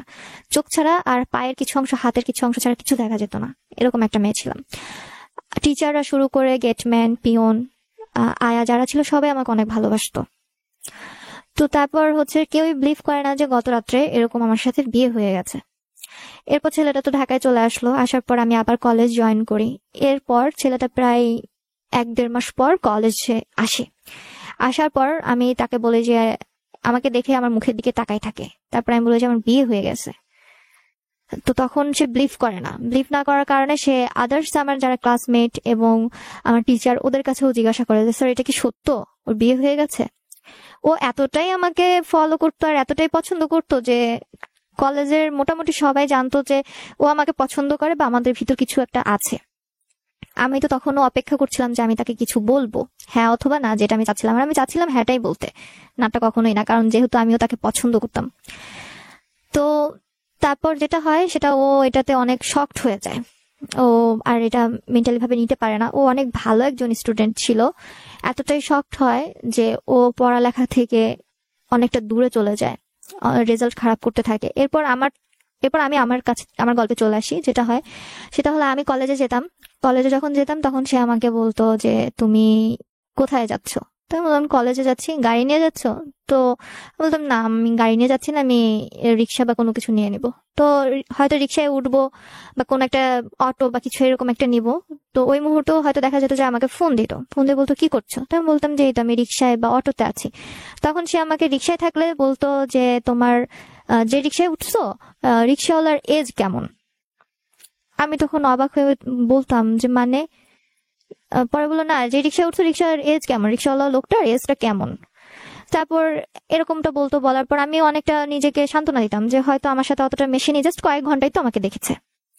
এরপর ভাইয়া যেটা হয়, আমি অটোতে গেলে অটোর পাশে সিটে কে বসেছে, তার এজ কেমন, কোনো মহিলা বসেছে কিনা, কোনো পুরুষ বসেছে কিনা, এরকম কথাবার্তা, অটোওয়ালার বয়সটা কেমন সেটা জানতে চেত। এরপর আবার এমনও হয়েছে আমাকে বলতো যে আচ্ছা তুমি যে কলেজে স্টাডি করো সেই কলেজে ভার্সিটির মতো চেয়ার সিস্টেম নাকি বেঞ্চ সিস্টেম, আর যদি চেয়ার সিস্টেমই হয়ে থাকে তাহলে ওখানে ছেলে মেয়ে আলাদা বসে না একসাথে বসে। তো তখনও আমি অতটা সিরিয়াস ভাবে নেইনি, আমি জাস্ট ওই যে নিজেকে সান্ত্বনা দিতাম হয়তো আমার সাথে মেশেনি তাই আমাকে বুঝতে পারছে না, আস্তে আস্তে ঠিক হয়ে যাবে। এরপর যেটা হয় সেটা হলো একদিন আমাকে বলল যে তোমার যে ক্লাসগুলো নেয় সেই টিচার গুলার এজ কেমন, সব কি ইয়াং টিচার নাকি হচ্ছে তোমার মুরব্বী টিচার গুলাও আছে, আর টিচার গুলা বাচ্চাদের সাথে কেমন বিহেভিয়ার করে, তোমাদের দিকে কি খারাপ দৃষ্টিতে তাকায়, তোমার দিকে খারাপ দৃষ্টিতে তাকায়, তোমাদের এবং তোমার দিকে। এরপর ওরকম বলতে থাকে, তখন আমি আর নিতে পারি না জিনিসটা যে এসব কি ধরনের কথাবার্তা বলছে। সে যেহেতু একটা মেডিসিন ডিপার্টমেন্টের সিনিয়র অফিসার, তাকেও তো বিভিন্ন মেয়েদের সাথে মেয়ে স্টাফদের সাথে কাজ করতে হয়, কই আমি তো তাকে একবারও বলি না, তাহলে আমাকে কেন এই জিনিসগুলো বলতে হচ্ছে, শুনতে হচ্ছে। এরপর যেটা হয় ভাইয়া সেটা হলো ও ভাবে আমাকে বলতে থাকে। এরপর আমি বলি যে না ঠিক হয়ে যাবে, পরের বার দেখা হলে ঠিক হয়ে যাবে আস্তে আস্তে। এরপর সে মাঝে রোজার ঈদ চলে আসে, রোজার ঈদে সে আমাদের বাসায় আসে, আর জাস্ট আমাকে দেখে সে চলে যায়, তার বাসায় চলে যাওয়ার পর আবার আমাদের কথা হতে থাকে ফোনে। তার সাথে সেভাবে কখনো আমার থাকাও হয়নি, কারণ হচ্ছে যেহেতু সে চাকরি করতো আর আমি স্টাডি করতাম, আর স্টাডিটা আমার যেহেতু কুষ্টিয়াতেই হতো আর সে ঢাকাতে, যার জন্য দুজন দু প্রান্তে থাকা হতো। সে মাঝে মধ্যে আসতো। আর এর ভিতরে আমার বাবা, ওই যে বলেছিলাম আমার বোন অসুস্থ, আমার বাবা আমার বোনকে নিয়ে ইতিমধ্যে বাহিরে চলে যায়। তো তখন বাহিরে যাওয়ার সময় তখন ও আমাকে বললো যে আচ্ছা তোমার আর আমার তো কিছুদিন পর রিসেপশন অনুষ্ঠান, তো বাবা যেহেতু বাহিরে যাচ্ছে আম্মুও যাচ্ছে, তো এখন তো বিয়েতে সবাই লেহেঙ্গার ইউজ করে, তো বাবাকে বলো ওখান থেকে লেহেঙ্গার নিয়ে আসতে, আমি পে করে দিব, আর যেহেতু এটা ছেলের বাসার থেকেই দিতে হয়, মেয়েদের প্রত্যেকটা জিনিস আমি দিয়ে দেবো, এটা নিয়ে টেনশন করার প্রয়োজন নেই। তো আর আমার ফ্যামিলি যেহেতু আমি বড় সন্তান, আমার বাবা তো কখনোই তার কাছ থেকে এটা নিবে না, এটা স্বাভাবিক। আর আমার পরিবারে মেয়ে বলতে আমি আর আমার বোন, তো সেক্ষেত্রে ভাই বুঝতে পারছেন যে কতটা আদরের। আর প্রথমে শুরুতেই বলেছিলাম যে আমি আমার বাবার কতটা আদরের সন্তান। তো যেটা হয় সেটা সেও কথা বলার পর আমার বোনকে ওখানে নিয়ে যাওয়ার পর আমার বোনের বিষয়টা একটু বলি। ওখানে যাওয়ার পর ওরা ফাইন্ড আউট করে আমার বোনের ছোট্ট যে চোখের কালো অংশটা, এর ভিতরে আরো ছোট্ট একটা অংশ থাকে যেটা আস্তে আস্তে ভ্যানিশ হয়ে যাচ্ছিল, আর ওটা যদি একদমই ভ্যানিশ হয়ে যেত আমার বোন আর কোনোদিনও চোখে দেখতে পেত না। তো মানুষের শরীরে যেমন ক্যান্সার হলে কেমোথেরাপিটা দেয়, ওখানে যাওয়ার পর আমার বোনের চোখে সেই কেমোথেরাপিটা দেওয়া হয়, প্রায় 21টা কেমোথেরাপি দেওয়া হয়। এরপর আমার বোনকে নিয়ে ওখান থেকে আসা হয়। আসার পর আমার আম্মু ঠিক যথারীতি ওই যে জিনিসটা আর কি, ওর লেহেঙ্গার তো এমনিও আমার আম্মু আনবে, যেহেতু আমি তার বড় মেয়ে, অন্যরকম একটা আশা থাকে তো বড়দেরকে নিয়ে। তো যেটা হলো আম্মু একটা লেহেঙ্গা নিয়ে আসে, এমনকি ছেলেটার যে বিয়ের জন্য আমার হাজবেন্ডের একটা বিয়েতে যা যা লাগে গায়ে হলুদ থেকে শুরু করে প্রত্যেকটা জিনিস, এখন মানে কি বলবো, আন্ডারওয়্যার থেকে শুরু করে যা যা লাগে এবং তত্ত্বটা যে জিনিসটাতে পাঠাবে সেই ট্রলিটা পর্যন্ত সবকিছু আইটেম আমার আম্মু বাহির থেকে নিয়ে আসে, কারণ আমার আম্মু বাবা অনেক শৌখিন। তো ওখান থেকে নিয়ে আসে। আর এদিকে আসার পর আমার রিসেপশন অনুষ্ঠান হয়। রিসেপশন অনুষ্ঠানের কিছুদিন আগে ওর একটা আঙ্কেল ছিল যে র্যাবে জব করতেন, উনি অনেক সিক হয় এবং হঠাৎ করে তিনি মারাও যায়। আর তিনি আমাকে অসম্ভব রকমের ভালোবাসতেন, আমাকে দেখেনি কিন্তু ওই যে আমি ফোনে কথা বলতাম, কেয়ার করতাম। আর এর ভিতরে আমি ওর বাবা মার সাথে কথা বলতে বলতে ফ্রি হয়, এর ভিতরে আমি একটা কথা বলতে ভুলে গিয়েছি, তো আমি সেখানে আবার ফিরে আসছি। সেটা হলো আমার রিসেপশন অনুষ্ঠানের আগেই ছেলেটা ওর বাবা মাকে কনভিন্স করে, আর আমি এই যে কথা বলতাম ওর বাবা মার সাথে, তো হয়তো বা আমি কোনোদিনও তাদের মনের ভিতর ঢুকতে পারিনি, ঢুকতে পারলে হয়তো এরকম পজিশন আমার ক্রিয়েট হতো না। তো আমাকে আমার রিসেপশন অনুষ্ঠানের আগেই আমি আমার শ্বশুর বাড়িতে যাই, এবং শ্বশুর বাড়িতে যাই হচ্ছে আমি আমার বাবার গাড়িতে করে। আমার বাবা তার মেয়েকে কিভাবে পাঠাবে সেটা তো আমার বাবার টেনশন। তো আমার বাবা পাঠানোর পর যেটা হলো ওখানে গেলাম, যাওয়ার পর আমাকে দেখলো, দেখে সে আদর টাদর মোটামুটি করলো, হয়তো জিনিসগুলো মন থেকে কখনোই ছিল না। আদর করলো, আদর করার পর একটা রাত ওখানে আমরা থাকলাম, আমার কাজিনও গিয়েছিল একটা আমার সাথে। আর যেহেতু আমার বোন অসুস্থ ছিল, ওকে নেওয়া সম্ভব ছিল না, তো ওখানে যাওয়ার পর যে জিনিসটা হয়, আমাকে পরের দিন নিয়ে আসা হয়, পরের দিন আমি যখন বাসায় ব্যাক করব, সে আমাকে ফোর্স করতে থাকে, বাবাকে ফোন দিচ্ছ না কেন, এখনো কেন গাড়ি পাঠাচ্ছে না। আচ্ছা ভাইয়া, এখানে আমার একটা কোশ্চেন, সেটা হচ্ছে আমার বাবা তো জানে যে তার মেয়েকে পাঠাতে হবে কিভাবে, সেটা জানে। আর আমি এখন তাদের বাড়ির বউ, তো আমি কিভাবে আসবো না আসবো, এবং তার ওয়াইফ আমাকে সে কিভাবে নিয়ে আসবে, এই থিঙ্কিংটা তো তার, সেটা তো আমার বাবার না। তো সে কি করে আমাকে বারবার ফোর্স করতে থাকে যে তোমার বাবাকে ফোন দাও, তোমার বাবাকে ফোন দাও, গাড়ি কেন পাঠাচ্ছে না, গাড়ি কেন পাঠাচ্ছে না, গাড়ি কখন আসবে। তো আমি কিছুক্ষণ পর পর আমার আম্মুকে ফোন দেওয়াতে আমার আম্মু বিরক্ত হয়ে যায় যে এতবার কেন ফোন দিচ্ছ, গাড়িটা তো এখান থেকে যাবে তারপর আসবে, আর ওদের চিন্তা নাই যে ওদের কিভাবে নিয়ে আসতে হবে না নিয়ে আসতে হবে। মানে আম্মু আম্মু নিজেও বিরক্ত হয়ে কথাটা বললে বসে। এরপর ভাইয়া যেটা হয়, আমাকে আমার বাবা গাড়ি পাঠালো, গাড়ি পাঠালে সেই গাড়িতে আমি আবার আমার বাবার বাসায় ব্যাক করি। ব্যাক করার পর যে জিনিসটা হলো, আসার পর তারপর আবার সে চলে গেল। পরের কুরবানি ঈদে আমার আম্মু বাবা এর ভিতরে বোনকে নিয়ে ইন্ডিয়া থেকে ঘুরেও আসলো। ঘুরে আসার পর আমার বোনের ট্রিটমেন্টও চলছিল, বাংলাদেশ আসার পরও ট্রিটমেন্ট চলছিল। তো আসার পর আমার রিসিপশন অনুষ্ঠানটা হয়। রিসিপশন অনুষ্ঠানের দিন এবং তার আগে যে জিনিসটা দেওয়া নেওয়ার যে বিষয়টা থাকে, তত্ত্ব পাঠানো, তত্ত্ব নিয়ে আসার, তো ওরা আমাকে তেমন মানে কিছুই দেয়নি বললে ভুল হবে, দিয়েছে দিয়েছে মানে না দেওয়ার মতোই দিয়েছে, যেটা হচ্ছে পরা যায় না, ওয়ান টাইম ইউজিং এর একটা শাড়ি, তারপর ওয়ান টাইম ইউজিং এর একটা গামছা, এই দিয়েছে, আর কোনো কিছুই না। একটা মেহেদি, একটা আলতা, দ্যাটস ইট দিয়ে মানে এরকম করে একটা জাস্ট ট্রলি পাঠিয়েছে। তো পাঠানোর পর এরপর যেটা হয়, আমার আম্মু আমার জন্য যে লেহেঙ্গাটা নিয়ে আসছিল ওটা প্রায় 19.5 কেজি ওজনের, বেশ দামিও জিনিসটা। তো এরপর আমার আম্মু আমার বিয়ের জন্য যা যা লাগে একটা মেয়ের অর্নামেন্টস, প্রত্যেকটা জিনিসই আমার আম্মু বাবা আমাকে দিয়েছে, যাতে করে কোনো সময় আমি বলতে না পারি যে আমার বাবা আমাকে এই জিনিসটা দেয়নি। আর যেহেতু আমি বড় সন্তান ছিলাম, আর আমার ছোট বোনের থেকে আমি প্রায় 9-10 বছরের বড়, তো যেটা হয় আমাকে ইয়ে করে, আমার রিসিপশন অনুষ্ঠানের দিন ওরা দেখি যে আমার জন্য কোনো কিছুই নিয়ে আসেনি। মানে রিসেপশন অনুষ্ঠানে আমরা দেখি যে ছেলের বাসার থেকে ছেলের গার্জিয়ানরা মেয়ের জন্য কিছু একটা নিয়ে আসে, মেয়েকে পরিয়ে দেয়। তো আমিও ওরকমই কিছু একটা ভেবেছিলাম, যেহেতু শিক্ষিত ফ্যামিলি আর ছেলেও ভালো একটা জব করে, একটু হলেও তো ছোট মানুষ তখন, আর এমনিতেও যে কোনো মেয়ের একটা বিয়ে নিয়ে অনেক আশা থাকে, স্বপ্ন থাকে। তো আমি তাদের থেকে কোনো কিছুই পাই না। আবার ওই যেদিন আমার রিসেপশন অনুষ্ঠান ছিল, রিসেপশন অনুষ্ঠানে ছেলেকে ওদিনও একটা চেন প্লাস একটা রিং দিয়ে নামানো হয়। তো এরপর আমি আমার আম্মুকে তখন মানে রিসেপশন পার্টিতে আমি বার্গেটিং করতে থাকি যে আমার গায়ের থেকে সবকিছু খুলে ফেলো, প্লাস শাড়িটাও খুলে ফেলো, ওরা আমাকে যা যা দিয়েছে আমি ওই বাড়ির বউ, আমি সেটা পরেই ওখানে যাব। কারণ ওদের বাড়ির বউ, ওরা জানবে কি করে নিবে না নিবে, আমি কেন আমার বাবার বাসার থেকে নিয়ে যাব। এরপর হচ্ছে আমার আম্মু ওরকম একটা কথা কাটাকাটি, প্লাস আমি হচ্ছে সবকিছু খুলে ফেলছিলাম আমার হাতের থেকে, গলার থেকে। তখন আমার আম্মু আমার গায়ে একটা হাত তোলে, চড় মারে। তো চড় মারার কারণে মা যখন তখনই মারতে পারে, মা বাবার এটা আশীর্বাদ স্বরূপ। তো যেটা হয় আমি ওরা চটটা খাওয়ার পর আমি এমনিতেও অনেক কান্না করছিলাম, যেহেতু বাবা মাকে ছেড়ে চলে যাচ্ছি। বিয়ের 2-2.5 মাসে আমি যে ফিলটা পাইনি, সেই ফিলটা তখন আমার হচ্ছিল যে আমার বাবা মাকে ছেড়ে আমি আজকে চলে যাব। তো তারপর যেটা হয় আমি ওরা আমাকে ওরকম ইয়ে করে। তো ছেলের বাসার থেকে কয়েকজন বলতে, ছেলেকে তখন বলে যে কি ব্যাপার, তোর ওয়াইফ কেন এরকম সাপের মতো ফসফস করছে, এমন কেন করছে। তো তারপর যাই হোক আমাকে ওখান থেকে নিয়ে আসলো রিসেপশন অনুষ্ঠানের দিন, যেটা হলো ওর যতগুলো গেস্ট এসেছিল কেউ মনে হচ্ছে ঝাড়ু দিচ্ছিল, শুনেছে যে ওই বাসায় আজকে অনুষ্ঠান, চলো যাই, চলে এসেছে। কেউ হয়তো মাঠে ছিল, মানে এরকম আর কি পরিবেশটা। তো তারপর যাই হোক আমি ওই বাসায় যাই, যাওয়ার পর আমার জন্য যেসব বিয়ের বউ নামানোর জন্য যেসব বরণ করা বা কোনো কিচ্ছুই হয়নি আমার, জাস্ট নর্মালি আমি গিয়েছি, রুমে চলে গেছি। এই ছিল আমার রিসেপশন অনুষ্ঠানের পরে শ্বশুর বাড়িতে যাওয়ার পর।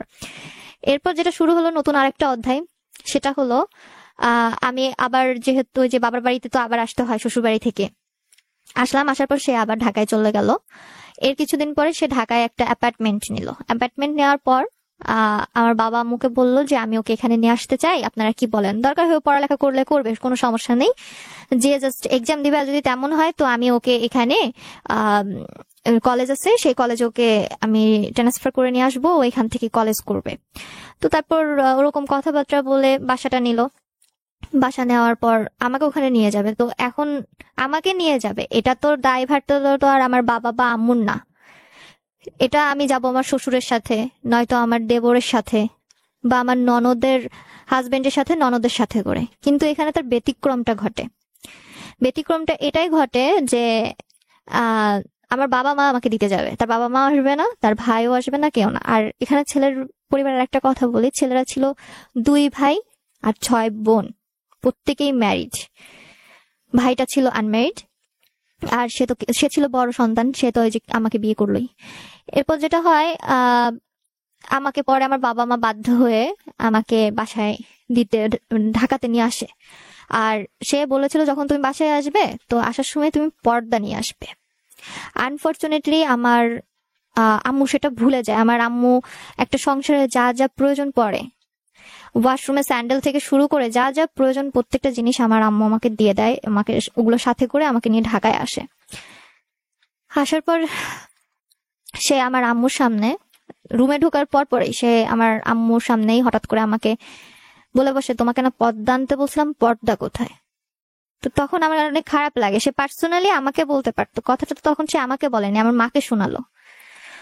তো তখন হচ্ছে আম্মু হঠাৎ করে অবাক হয়ে যায় যে আসলে তো আমি তো জিনিসটা আনতে ভুলে গিয়েছি। আর মানুষ মাত্রই ভুল হবে, মানুষ তো আর ফেরেশতা তো না।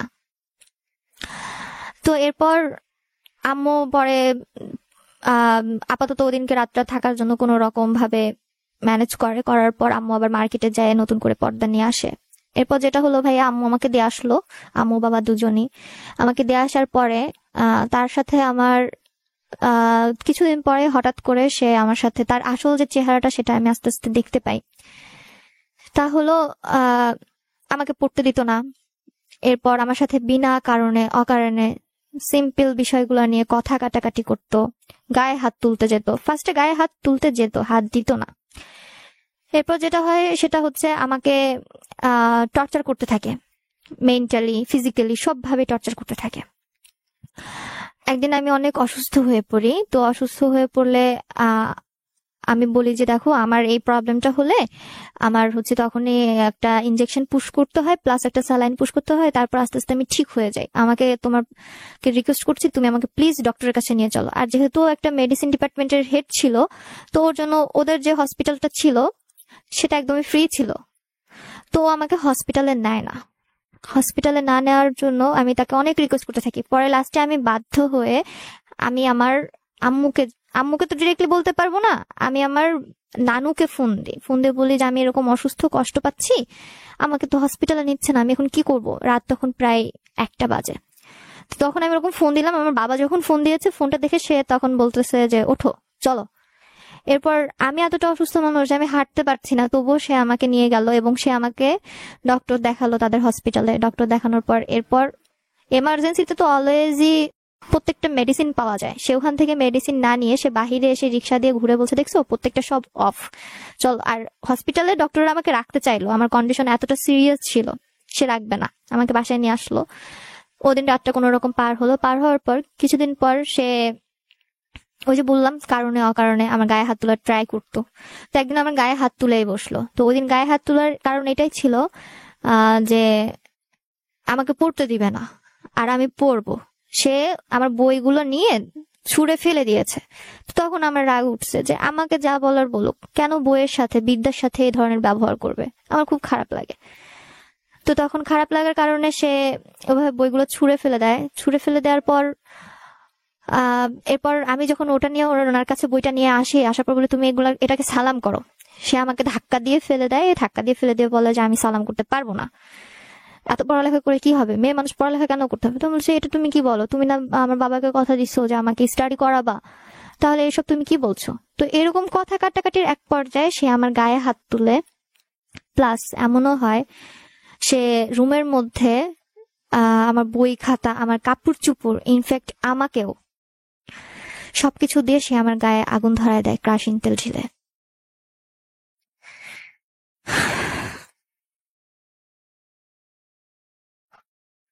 মাঝে মাঝে আমার কিছু অনুষ্ঠানের মাঝখানে কথাও বলতে ইচ্ছা করে না, মানে স্টোরিটা আসলে এতটা ভেতরে আমরা ঢুকে যাই যে মনে হয় যে শেষটা কি হলো। মানে এই যে মেয়েটা মানে এইভাবে একটা বিয়ে হয়ে গেল এবং সেই বিয়ের পরে আসলে শেষটা কেমন ছিল, আসলে মূলত এটাই জানার আগ্রহ নিয়ে বসে আছি।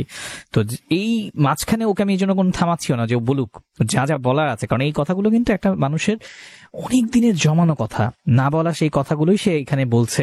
আমি জানি না আপনাদের কেমন লাগছে, বাট আমি যত শুনছি তত পরিমাণ ইমোশনাল হয়ে যাচ্ছি।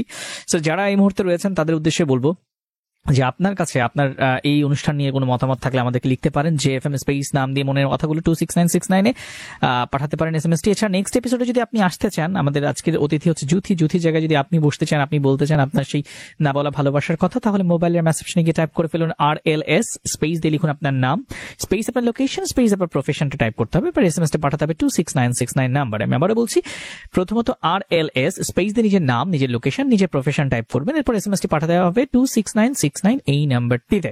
সো যারা নেক্সট এপিসোডে আসবেন তার আগে ঠিক করেন যে আমি আসবো কিনা, মানে অনেকে আছেন রেজিস্ট্রেশন করেন বা পরবর্তীতে গিয়ে ডিসিশন চেঞ্জ করেন, এই ধরনের অনেকেই আমাদের বিব্রত অবস্থায় ফেলেন। সো আশা করবো যারা শুধুমাত্র এখানে এসে নিজের লাইফের স্টোরিটা বলতে চান, জুথির মতো সাহস করে কিংবা না বলা কথা বলার একটা প্ল্যাটফর্মে বলতে চান আপনার সেই কথাগুলো, তাহলে আপনি আসতে পারেন। তবে তার জন্য নিয়মটা কিন্তু মেনটেন করতে হবে সবার জন্য সেম। মোবাইলের মেসেজ গিয়ে টাইপ করতে হবে RLS স্পেস নিজের নাম, নিজের লোকেশন আর প্রফেশন টাইপ করে পাঠাতে হবে 26969 নাম্বারে। ফেসবুকে অনুষ্ঠানটি লাইভ হচ্ছে www.facebook.com/jagofm এবং www.facebook.com/arjudair পেজে। যে যেখান থেকে লাইভটা দেখছেন একটু লাইভটা শেয়ার করবেন, যত বেশি লাইভটা শেয়ার হবে তত বেশি মাত্রায় মানুষের কাছে পৌঁছে যাওয়ার চান্সেসটা বেড়ে যাবে। যদি আমরা বুঝতে পারছি আপনি ইমোশনাল হয়ে পড়েছেন, তারপর আমাদেরকে অনুষ্ঠান তো তার গতিতে চলতে হবে। আপনি বলছিলেন যে একটা সময় আপনার গায়ে সে আগুন পর্যন্ত দিয়ে দেয়, এত ভয়াবহ একটা সিচুয়েশনের ভিতর দিয়ে আপনি গিয়েছেন, তারপর কি হলো? এরপর ভাইয়া আমি যখন আমাকে এভাবে গায়ে আগুন ধরিয়ে দেওয়া হলো, তখন ওই বাসার বাড়িওয়ালা আন্টি এবং বাড়িওয়ালার ছেলের ওয়াইফ প্রচুর ভালোবাসতো আমাকে। তো তারা এসে আমাকে রুম থেকে, সে কিন্তু বাইরে থেকে লক করে দিয়েছিল, আমাকে আগুনটা ধরিয়ে দিয়ে সে বাইরে চলে গিয়েছিল।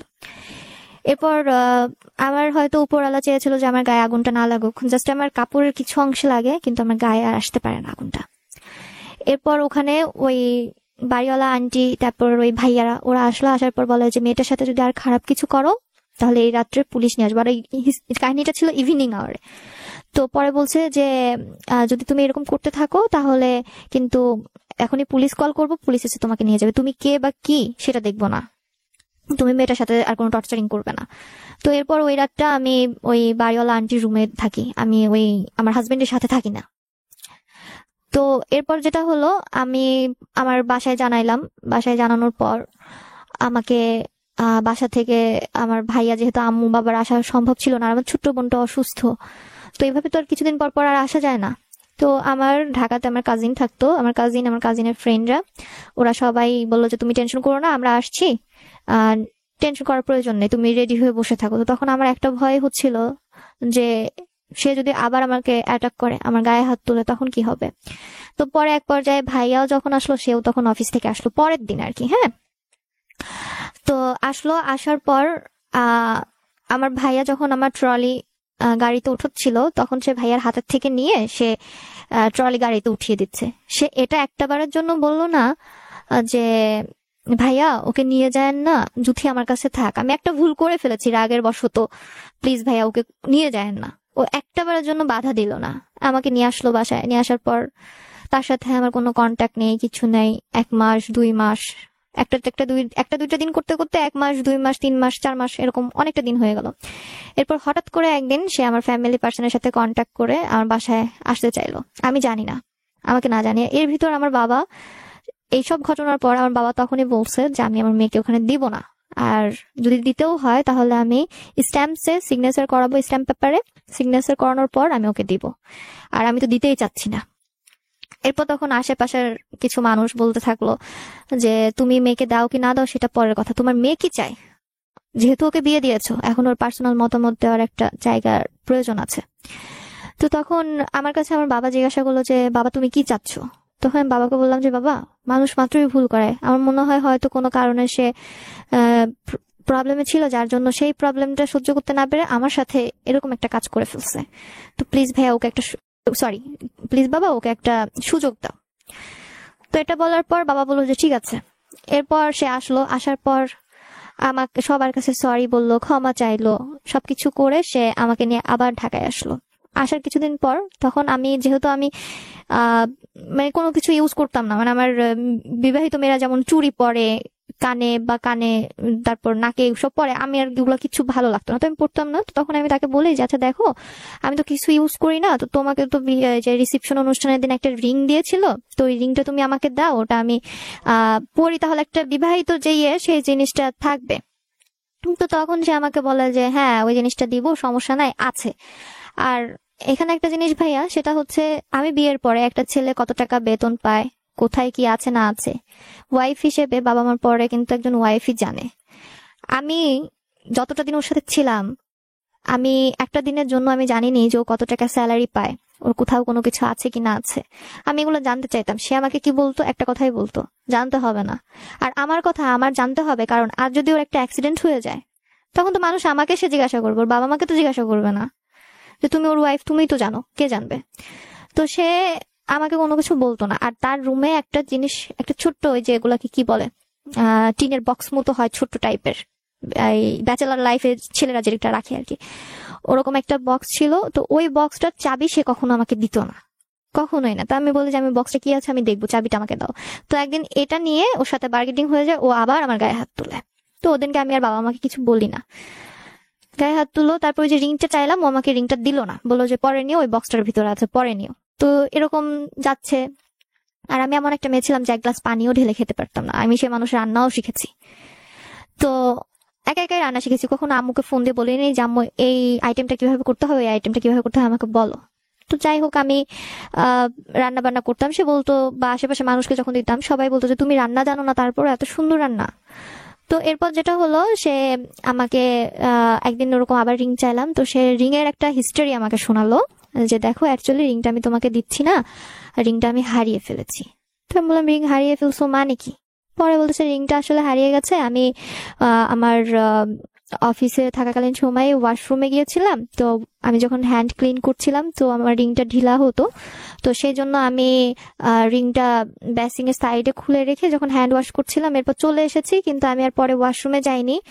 এরপর হঠাৎ করে আমার মনে পড়ছে যে আমি তো ওয়াশরুমে রিং রেখে এসেছি, তো যে নিয়ে আসি। তো আমি ওয়াশরুমে ব্যাগ এসে দেখি যে রিংটা ওখানে আর নেই। তো আমার এখানে তখন প্রশ্ন আসে যে তুমি তো তোমার রুমে একা থাকো, ওয়াশরুমটা তুমি একা ইউজ করো যতক্ষণ তুমি থাকো অফিসে তোমার রুমে, তো ওখানে বাহিরের মানুষ কি করে আসবে, নেবেই বা কি করে? যাই হোক, এরকম একটা গল্প সে আমাকে শোনালো, আমি শুনলাম, বোঝানো দরকার বোঝালো, বুঝে নিলাম। এরপর আস্তে আস্তে একটা দিন সে আমাকে বলতে থাকে যে জানো আজকে অমুকের শ্বশুর আসছিল অফিসের নিচে, এসে 5 লাখ টাকা দিয়ে গেছে অমুক একটা কলিগকে। তো তখন আমি বললাম যে হ্যাঁ তার আছে, এজন্য দিয়েছে। তো পরে বললো না কিছু না। এরপর আরেকদিন আমাকে শোনাচ্ছে যে জানো আমাকে কত মেয়ে বিয়ে করার জন্য পাগল ছিল, ডক্টররা পাগল ছিল। তারপর সে প্রায় কিছু আমার সামনেই সে অনেক মানুষের সাথে কথা বলতো, মেয়েদের সাথে। তার বলতো একটা হিন্দু একটা মেয়ের সাথে আমার রিলেশন ছিল, এটা ছিল ওটা ছিল, ওর বাবা আমাকে জায়গা জমি সবকিছু দিতে চেয়েছিল। মানে আমি এটা বুঝতাম না তখন যে এই কথাগুলো আমাকে বলছে যাতে আমি আমার বাবা মাকে বলি, আমার বাবা মা ওখান থেকে আমাকে কিছু দিক, ওকে দিক। এর কিছুদিন পরে হঠাৎ করে আমাকে বলতে থাকে যে জুথি, তোমাকে তো তোমার বাবা মা কিচ্ছু দিবে না, যা আছে তোমার ছোট বোনকে দিবে, সেজুথিকে দিবে। আমার ছোট বোনের নাম সেজুথি। তো ওকে দিবে, তোমাকে দিবে না। তো তখন আমি বলি যে এটা কি ধরনের কথা বলো তুমি, দিলে দিবে, ও ছোট মানুষ, আমার তো কিছুর প্রয়োজন নাই, ও আমার একটা মাত্র বোন, ও পাবে। তো এরপর ও যখন দেখতো যে কথাগুলো বলার পর আমি কোনো কিছুই করতাম না, তখন ওরকমই থাকলো। থাকার পর একটা দিন ভাইয়া এমন হলো, এখানে এই কথাগুলো বলা ঠিক না তবুও আমি বলছি, সেটা হলো ও প্রায় প্রায় আমার গায়ে এরকম হাত তুলতো। তো এক পর্যায়ে ও আমাকে শারীরিক ভাবেও টর্চার করতো। শারীরিক ভাবে টর্চার বলতে যে জিনিসটা, সেটা হচ্ছে ফিজিক্যাল যে রিলেশনটা, আমার পিরিয়ড সার্কেল চলাকালীন সময়েও সে কখনো আমাকে একা থাকতে দিত না, আমার সাথে ওর ভাবে থাকবেই। প্লাস এমনও হয়েছে যে হয়তো আমি ঘুমিয়ে আছি বা আমার খাবারের সাথে পর্যন্ত ঘুমের ওষুধ খাইয়ে দিয়েছে। সকালবেলা আমি ঘুম থেকে উঠে দেখেছি আমার পায়ে রশির দাগ, হাতে রশির দাগ, মানে ঘুমন্ত অবস্থায় যাতে আমি নড়াচড়া না করি বা কোনো কিছু এরকম একটা, সেটার জন্য সে হয়তো এরকমটা করেছে। আর আমি সকালবেলা উঠে এই দাগগুলো দেখতাম, আমার হাত পা সব কালো হয়ে থাকতো। তো আর আমি তাকে দেখতাম সে বিভিন্ন ধরনের ওষুধও খেত। আমি অনেক সময় জানতে চেয়েছি কিসের ওষুধ খাচ্ছ, কেন খাচ্ছ, আমাকে বলতো না। এরপর যেটা হয়, আমাকে ওই পিরিয়ড সার্কেল টাইম গুলোতেও আমার সাথে ওরকম রিলেশনটা কন্টিনিউ করতে থাকে। এক পর্যায়ে গিয়ে আমি এতটাই অসুস্থ হয়ে পড়ি যে আমার নন স্টপ ব্লিডিং শুরু হয়। তো নন স্টপ ব্লিডিং যখন শুরু হলো, তখন হচ্ছে আমি বাসায় যেই স্যানিটারি ন্যাপকিনস গুলো ছিল, তো আস্তে আস্তে সব শেষ হয়ে যাচ্ছিল। যেটা হচ্ছে 6 ঘন্টা নেওয়া যাচ্ছে, সেটা কিনা আমার 15 মিনিট 30 মিনিটেই ওটা আমার চেঞ্জ করতে হচ্ছে। তো ওই পর্যায়ে গিয়ে তখন আমি তাকে বললাম, আমার মনে আছে ওই দিন শুক্রবার ছিল, আমি ওকে বললাম যে দেখো ধ্রুব, ন্যাপকিন গুলো শেষ তো, অফিস থেকে আবার কবে আনবে না আনবে সেটার তো কোনো ঠিক নেই, তো প্লিজ তুমি নামাজ পড়ে আসার সময় আমার জন্য ন্যাপকিন নিয়ে এসো। তো তখন সে বললো যে তোমার এগুলো সব মনের রোগ, আমি একটু বিশ্বাস করি না। তো তখন সে আমাকে বললো যে হ্যাঁ আমি বিশ্বাস করবো এবং এনে দিব যদি তুমি তোমার নোংরা ন্যাপকিনটা আমাকে দেখাতে পারো। তখন আমি হতবাক হয়ে তার মুখের দিকে তাকিয়ে থাকলাম যে সে কি বলছে, এটা সে কি উম্মাদ নাকি, এটা কি ধরনের কথা। তখন আছে আমি তাকে আর রাগের জায়গায় হোক বা যেটার থেকে হোক সবকিছু ভুলে গিয়ে আমি সেই জিনিসটাও আমি তাকে দেখালাম। এরপর সে ঠিকই নামাজ পড়ে আসলো, কিন্তু আমার জন্য ন্যাপকিনটা আনলো না। তারপর ওটা আনলো না। এরপর আমি আমার আম্মুকে বললাম যে আম্মু আমি এরকম অসুস্থ, আমাকে ডক্টর দেখাচ্ছেন, আমি কি করব। এরপর আমার নানু ওকে ফোন দিল। এই কথাগুলো তো আর আম্মু জামাইকে বলতে পারে না। তো নানু ফোন দিয়ে বললো, কি ব্যাপার ভাইয়া, তুমি এটা কেন করছো, গাছকে সুস্থ তো রাখতে হবে, নাহলে তো ফল পাওয়া যাবে না। এভাবে বোঝাতে থাকলো, কিন্তু সে কোনো কিছুই বুঝলো না। এরপর সে আমাকে ডক্টরের কাছে নিলই না। এক পর্যায়ে গিয়ে আমার বাবা, যেহেতু আমাকে ওরকম টর্চার করতে থাকতো, আমার বাবা এক পর্যায়ে আমার বাসায় এসে থাকা শুরু করলো। আর ওর হাতের একটা চকলেট কোনোদিনও আমি খাইনি, কোনোদিনও একটা কিছু আমাকে সে দেয়নি। আমি বাসা নিয়ে থাকতাম, আমার বাবা বাজার করতো, বা আমাকে বলতো যে আম্মু বাবা আসবে তখন বাজার করে দিয়ে যাবে। আবার আমার একটা শ্যাম্পুর প্রয়োজন বা সাবানের প্রয়োজন, কিছু খেতে ইচ্ছা করছে, বাবা দিবে। তাহলে আমার কথা যে আমার সবকিছু যদি আমার বাবা দিবে, তাহলে ওকে দিয়ে আমি কি করব। আমার আজকে আমি আছি যেখানে, আমার ফ্যামিলিতে আমরা 4 জন ছিলাম, সেখানে 5 জন হয়েছি, 2 দিন পরে তো আরো একজন আসবে, তখনও কি আমার বাবাই দিবে, এমনটা আমি ভাবতাম।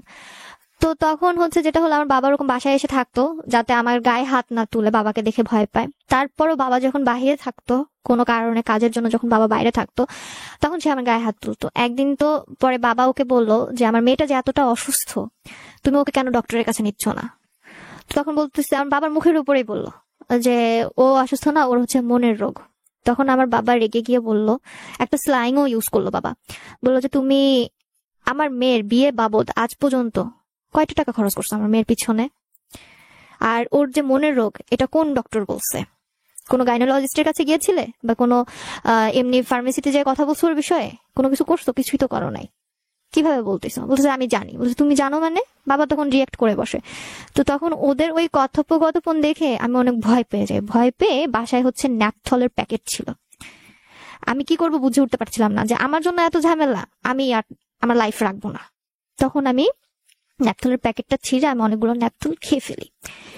খেয়ে ফেলার পর ওই ছেলেটা কি করলো, ও কোনো গ্রুপে না করে ও পাশের রুমে গিয়ে শুয়ে পড়লো।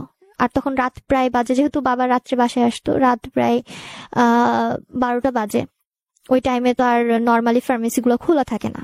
তো এরপর ওরকমটা দেখে ওর পাশের রুমে গিয়ে শুয়ে থাকলো। আমার বাবা তো কই, আমাকে তো রেখে যেতে পারলো না। আমার বাবা আমাকে নিয়ে কি করবে না করবে পাগল হয়ে গেল, যেহেতু আমি একটা পয়জন নিয়ে নিয়েছি অলরেডি। তো তখন আমার বাবা আমাকে নিয়ে দ্রুত হসপিটালের দিকে গেল। হসপিটালের দিকে যাওয়ার পর আমাকে যা যা প্রয়োজন ছিল সেই জিনিসগুলো করা হয়। ও একটা বারের জন্য জিজ্ঞাসা করলো না কি হয়েছে না হয়েছে। আর বাসায় থাকাকালীন সময় আমি রান্না করতাম, ওর জন্য না খেয়ে বসে থাকতাম। ও আসলে খাওয়া দাওয়া করতাম লাঞ্চ আওয়ারে, আমি খেয়েছি কিনা, গোসল করছি কিনা, আমার শরীরটা কেমন আছে, কি বৃত্তান্ত, কখনোই জিজ্ঞাসা করতো না। তার যখন প্রয়োজন পড়তো সে আসতো, এরপর প্রয়োজন শেষ সে চলে যেত। সে আমার সাথেও থাকতো না, সে আলাদা রুমে থাকতো। তো তখন আমি এগুলা নিয়ে কথা বললে আমার গায়ে হাত তুলতো যে কেন এরকম করো। একটা কথা আছে যে জুতা পাট থেকে চণ্ডী মানে যাই হোক, চণ্ডী সেলাই থেকে জুতা কেমন একটা কথা আছে। তো এমনও হয়েছে যে আমি ওকে রিকোয়েস্ট করছি যে আমাকে একটা স্যান্ডেল কিনে দাও। আমার কিন্তু আমার বাবা চাইলেই, যেহেতু আমি চাচ্ছি আমার বাবা তো ঠিকই দিবে, আমি চাচ্ছিলাম যে ওর হাত দিয়ে একটা কিছু আসুক আমার কাছে। ও আমাকে সেই জুতাটাও কিনে দেয় না। আমার একটা ছেঁড়া স্যান্ডেল ছিল, সেটা আমি নিজে হাতে সেলাই করি, সেলাই করে ওটা পাই দিয়ে আমি ঢাকায় ঘুরতাম। তার সাথে কোথাও যাওয়ার প্রয়োজন পড়লে সে কখনোই আমাকে নিয়ে বাইরে যেত না। তো একদিন হঠাৎ করে আমাকে বলে যে আজকে রেডি হও, তোমাকে নিয়ে বাইরে যাবো। তো ওদিন আমি বাইরে যাব, তো পাশের বাসার এক ভাবি আমাকে রেডি করাই দিচ্ছে তার সবকিছু দিয়ে। তাই বলছে না ভাবি আমি এগুলো নিতে পারবো না, অসম্ভব, আমার যেটা আছে আমি সেটা নিয়ে যাব। তো বললো তোমার স্যান্ডেলটা তো ছেঁড়া, তুমি এটা পরে কি করে যাবে, তোমার পা তো ছোট, আমার স্যান্ডেলটা তোমার পায়ে হবে না। সে সেটাও দিতে চাচ্ছে। তা আমি বলছি যে ঠিক আছে ভাবি, আমি দেখছি কি করা যায়। তো তখন আমি ওই জুতাটা নিজে সেলাই করি, সেলাই করে আমি ওর সাথে বাহিরে বের হই। ওর সাথে আমার ফার্স্ট বাইরে যাওয়া। এরপর যেটা হলো, ওই যে বললাম আমার বাবা জিজ্ঞাসা করেছিল, এরপর আমাকে সুস্থ করানো হলো। সুস্থ করানো হওয়ার পর আমার বাবা আবার আমাকে বাসায় নিয়ে আসলো, মানে কুষ্টিয়ার বাসায়। কুষ্টিয়ার বাসায় নিয়ে আসার পর আমি ওখানে থাকলাম।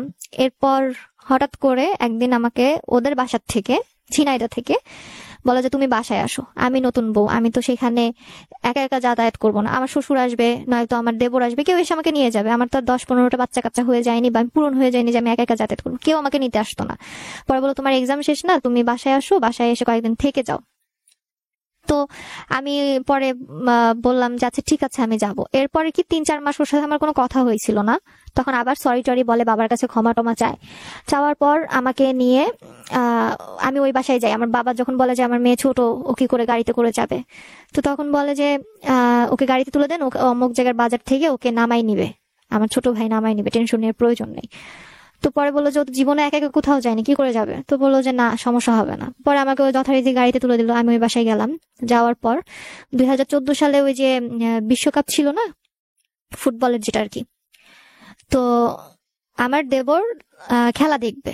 তো রাত্রে টুর্নামেন্ট থাকার কারণে ও হচ্ছে কি করলো, ওর মাকে বলছে যে মা আমি তো খেলা দেখবো, তো কি করবো। তো বলে খেলা দেখবি, দেখ সমস্যা কোথায়, তুই খেলা দেখে তোর ভাবির রুমেই ঘুমাই পড়িস তোর ভাবির সাথে। তখন এই কথাটা শুনে আমি অবাক হয়ে গেলাম, যে ছেলে মাস্টার্সে পড়ে সে ছেলে কেন আমার সাথে থাকবে, সে তো আমার কাছে পরপুরুষ, কেন থাকবে। আমি এই কথাটা শুনে আমি বাহিরে এসে আমি ধ্রুবকে ফোন দিলাম। ধ্রুবকে ফোন দিয়ে বললাম যে ধ্রুব, আহ মনি ভাইয়া কেন আমার সাথে থাকবে। পরে বললো সমস্যা কি, ও তোমার ছোট ভাই না। তখন তো শীতের রাত্রে খেলাটা হয়েছিল। তো তারপর ওই শীতের সারাটা রাত আমি চেয়ারের উপর বসেছিলাম।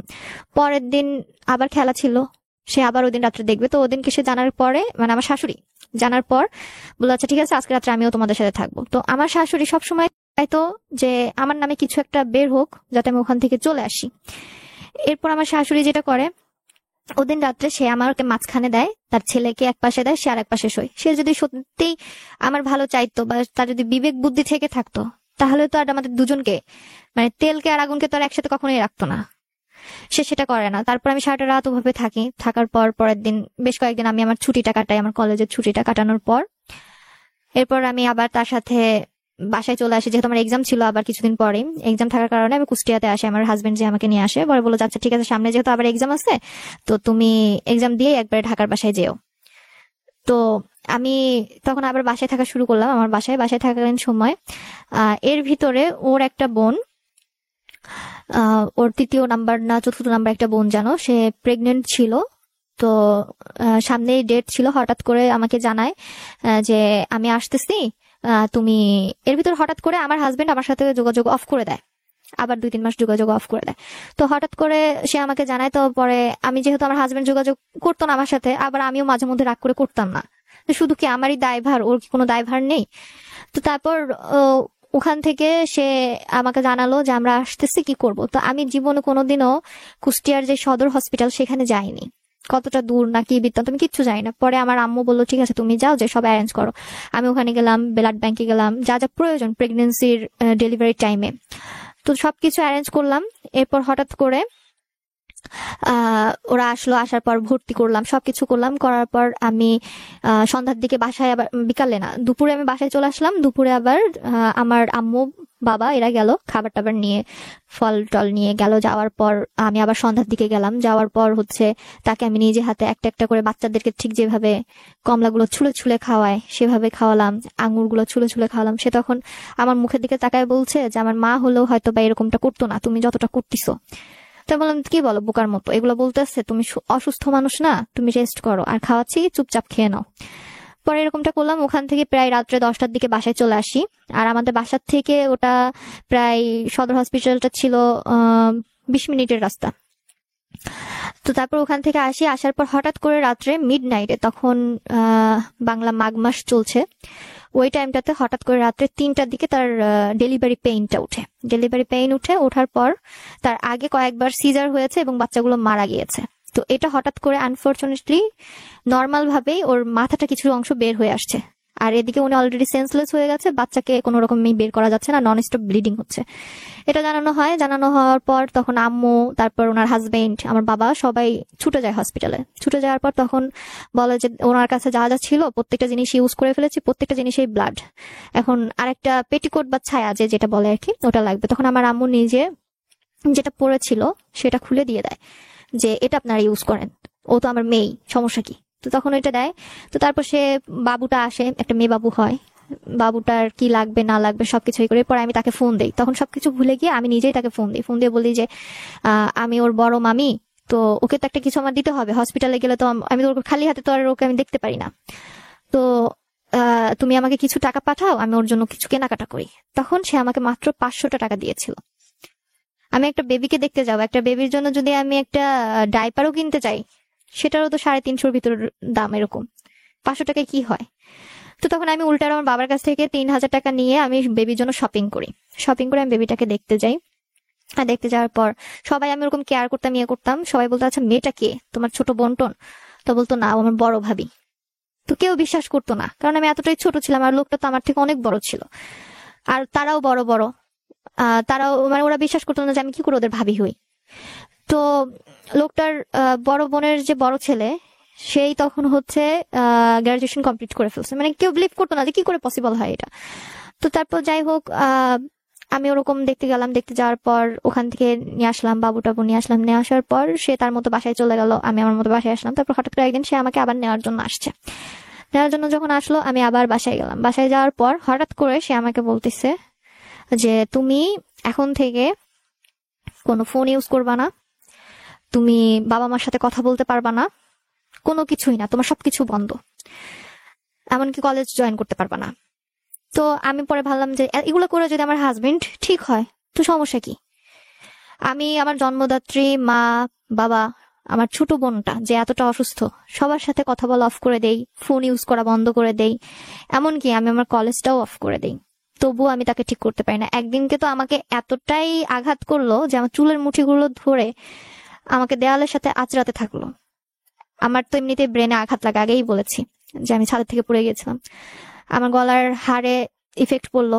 তো তারপর এগুলো জানার পর আমার বাবা আবার কি করলো, আমাকে নিয়ে হসপিটালে গেল। হসপিটালে যাওয়ার পর আমি মাথার ব্যথায় থাকতে পারছিলাম, এমনকি আমার ব্লিডিংও শুরু হলো, আমার হাত পা কেটে গিয়েছিল। তো আমাকে নিয়ে যখন হসপিটালে গেল, যাওয়ার পর ডক্টর জিজ্ঞাসা করলো যে কি হয়েছে। তো তখন আহ ওটা যখন জিজ্ঞাসা করলো যে ডক্টর কি হয়েছে, তখন আমি বললাম যে আঙ্কেল আমি ওয়াশরুমে গিয়ে পড়ে গিয়েছিলাম, যার জন্য অ্যাকচুয়ালি আমার পড়ে যাওয়ার কারণে এভাবে আমি আঘাত পেয়েছি। তখন এরকম বলার পর ডক্টর প্রেসক্রিপশন লিখছিল আর কিছু টেস্ট লিখছিল যে কোথায় কোথায় আমার ইনজুর্ড হয়েছে। তো এক পর্যায়ে আমাকে ওরকমটা করার পর সে, আমার বাবা পাশের থেকে বলে উঠলো যে না, ডক্টর ওকে ওর হাজবেন্ড এভাবে টর্চার করেছে। তখন লোকটা আমার মুখের দিকে তাকিয়ে বলল যে তোমরা নারীরা কেন এরকম হও, মা যাত্রা বা একজন মেয়ে কেন এরকম হও যে হাজবেন্ডের জন্য মিথ্যা কথা পর্যন্ত বলো। তো তারপর ওখান থেকে আমার বাবা এক ডক্টরের কাছ থেকে কিছু লিখিত ডকুমেন্টস নেয়। আমার বাবা চাচ্ছিল ওর নামে জিডি করতে,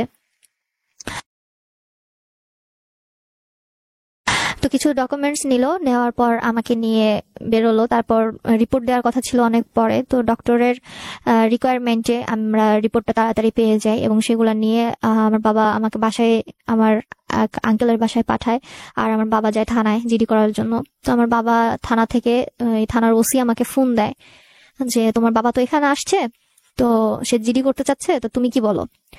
তো বলছি আঙ্কেল যে আপনি তো সবকিছু বাবার কাছ থেকে শুনেছেন, আমি আর কি নতুন করে বলবো, বাবারা তো সন্তানের কখনোই খারাপ চায় না, তো আপনার সন্তানের সাথে যদি এরকম কিছু ঘটতো আপনি কি করতেন। তখন হচ্ছে এই কথা বলার পর বললো যে ঠিক আছে বাবা, আমি তোমার উত্তর পেয়ে গিয়েছি, আচ্ছা দেখছি কি করা যায়। তো এটা বলার পর আমি আমার বাবা আবার ওই টর্চারিং এর পরে আমাকে বাসায় নিয়ে আসে কুষ্টিয়ায়। কুষ্টিয়ায় নিয়ে আসার পর আবার ওরকম অনেকটা দিন তার সাথে আমার কোনো যোগাযোগ নেই, কিচ্ছু নেই। এরপর হঠাৎ করে সে একদিন আসে, আসার পর আমাকে নিয়ে তাদের বাড়িতে যায়। তাদের বাড়িতে যাওয়ার পর আমি যখনই তাদের বাড়িতে যেতাম, তার যে 6টা বোন ছিল সবাই চলে আসতো, বোনের হাজবেন্ডরা সবাই চলে আসতো। আসার পর ওই যে ননদের জন্য আমি এত কিছু করলাম, সেই ননদই তখন আমাকে বলছে যে হ্যাঁ কি বিয়ে করেছে, না আছে রূপ, না আছে গুণ, না আছে কোনো কিছু, কি যে বিয়ে করছিল, আমাদের সংসারে আসার পর থেকে আমাদের সংসারটাই নষ্ট হয়ে গেছে, সংসারটা একদম শেষ করে দিয়েছে। তো তখন আমি বললাম, তখনও আমি চুপ করে আছি, ওই বাচ্চাটার সাথে খেলছিলাম, এতদিন পর বাচ্চাটাকে পেয়েছি, বাচ্চাটার সাথে খেলছিলাম, তখন চুপ করে থেকে থেকে এক পর্যায়ে গিয়ে বলতেছে যে কিছু মনে করেন না ভাইয়া, এখানে এই কথাগুলো বলি।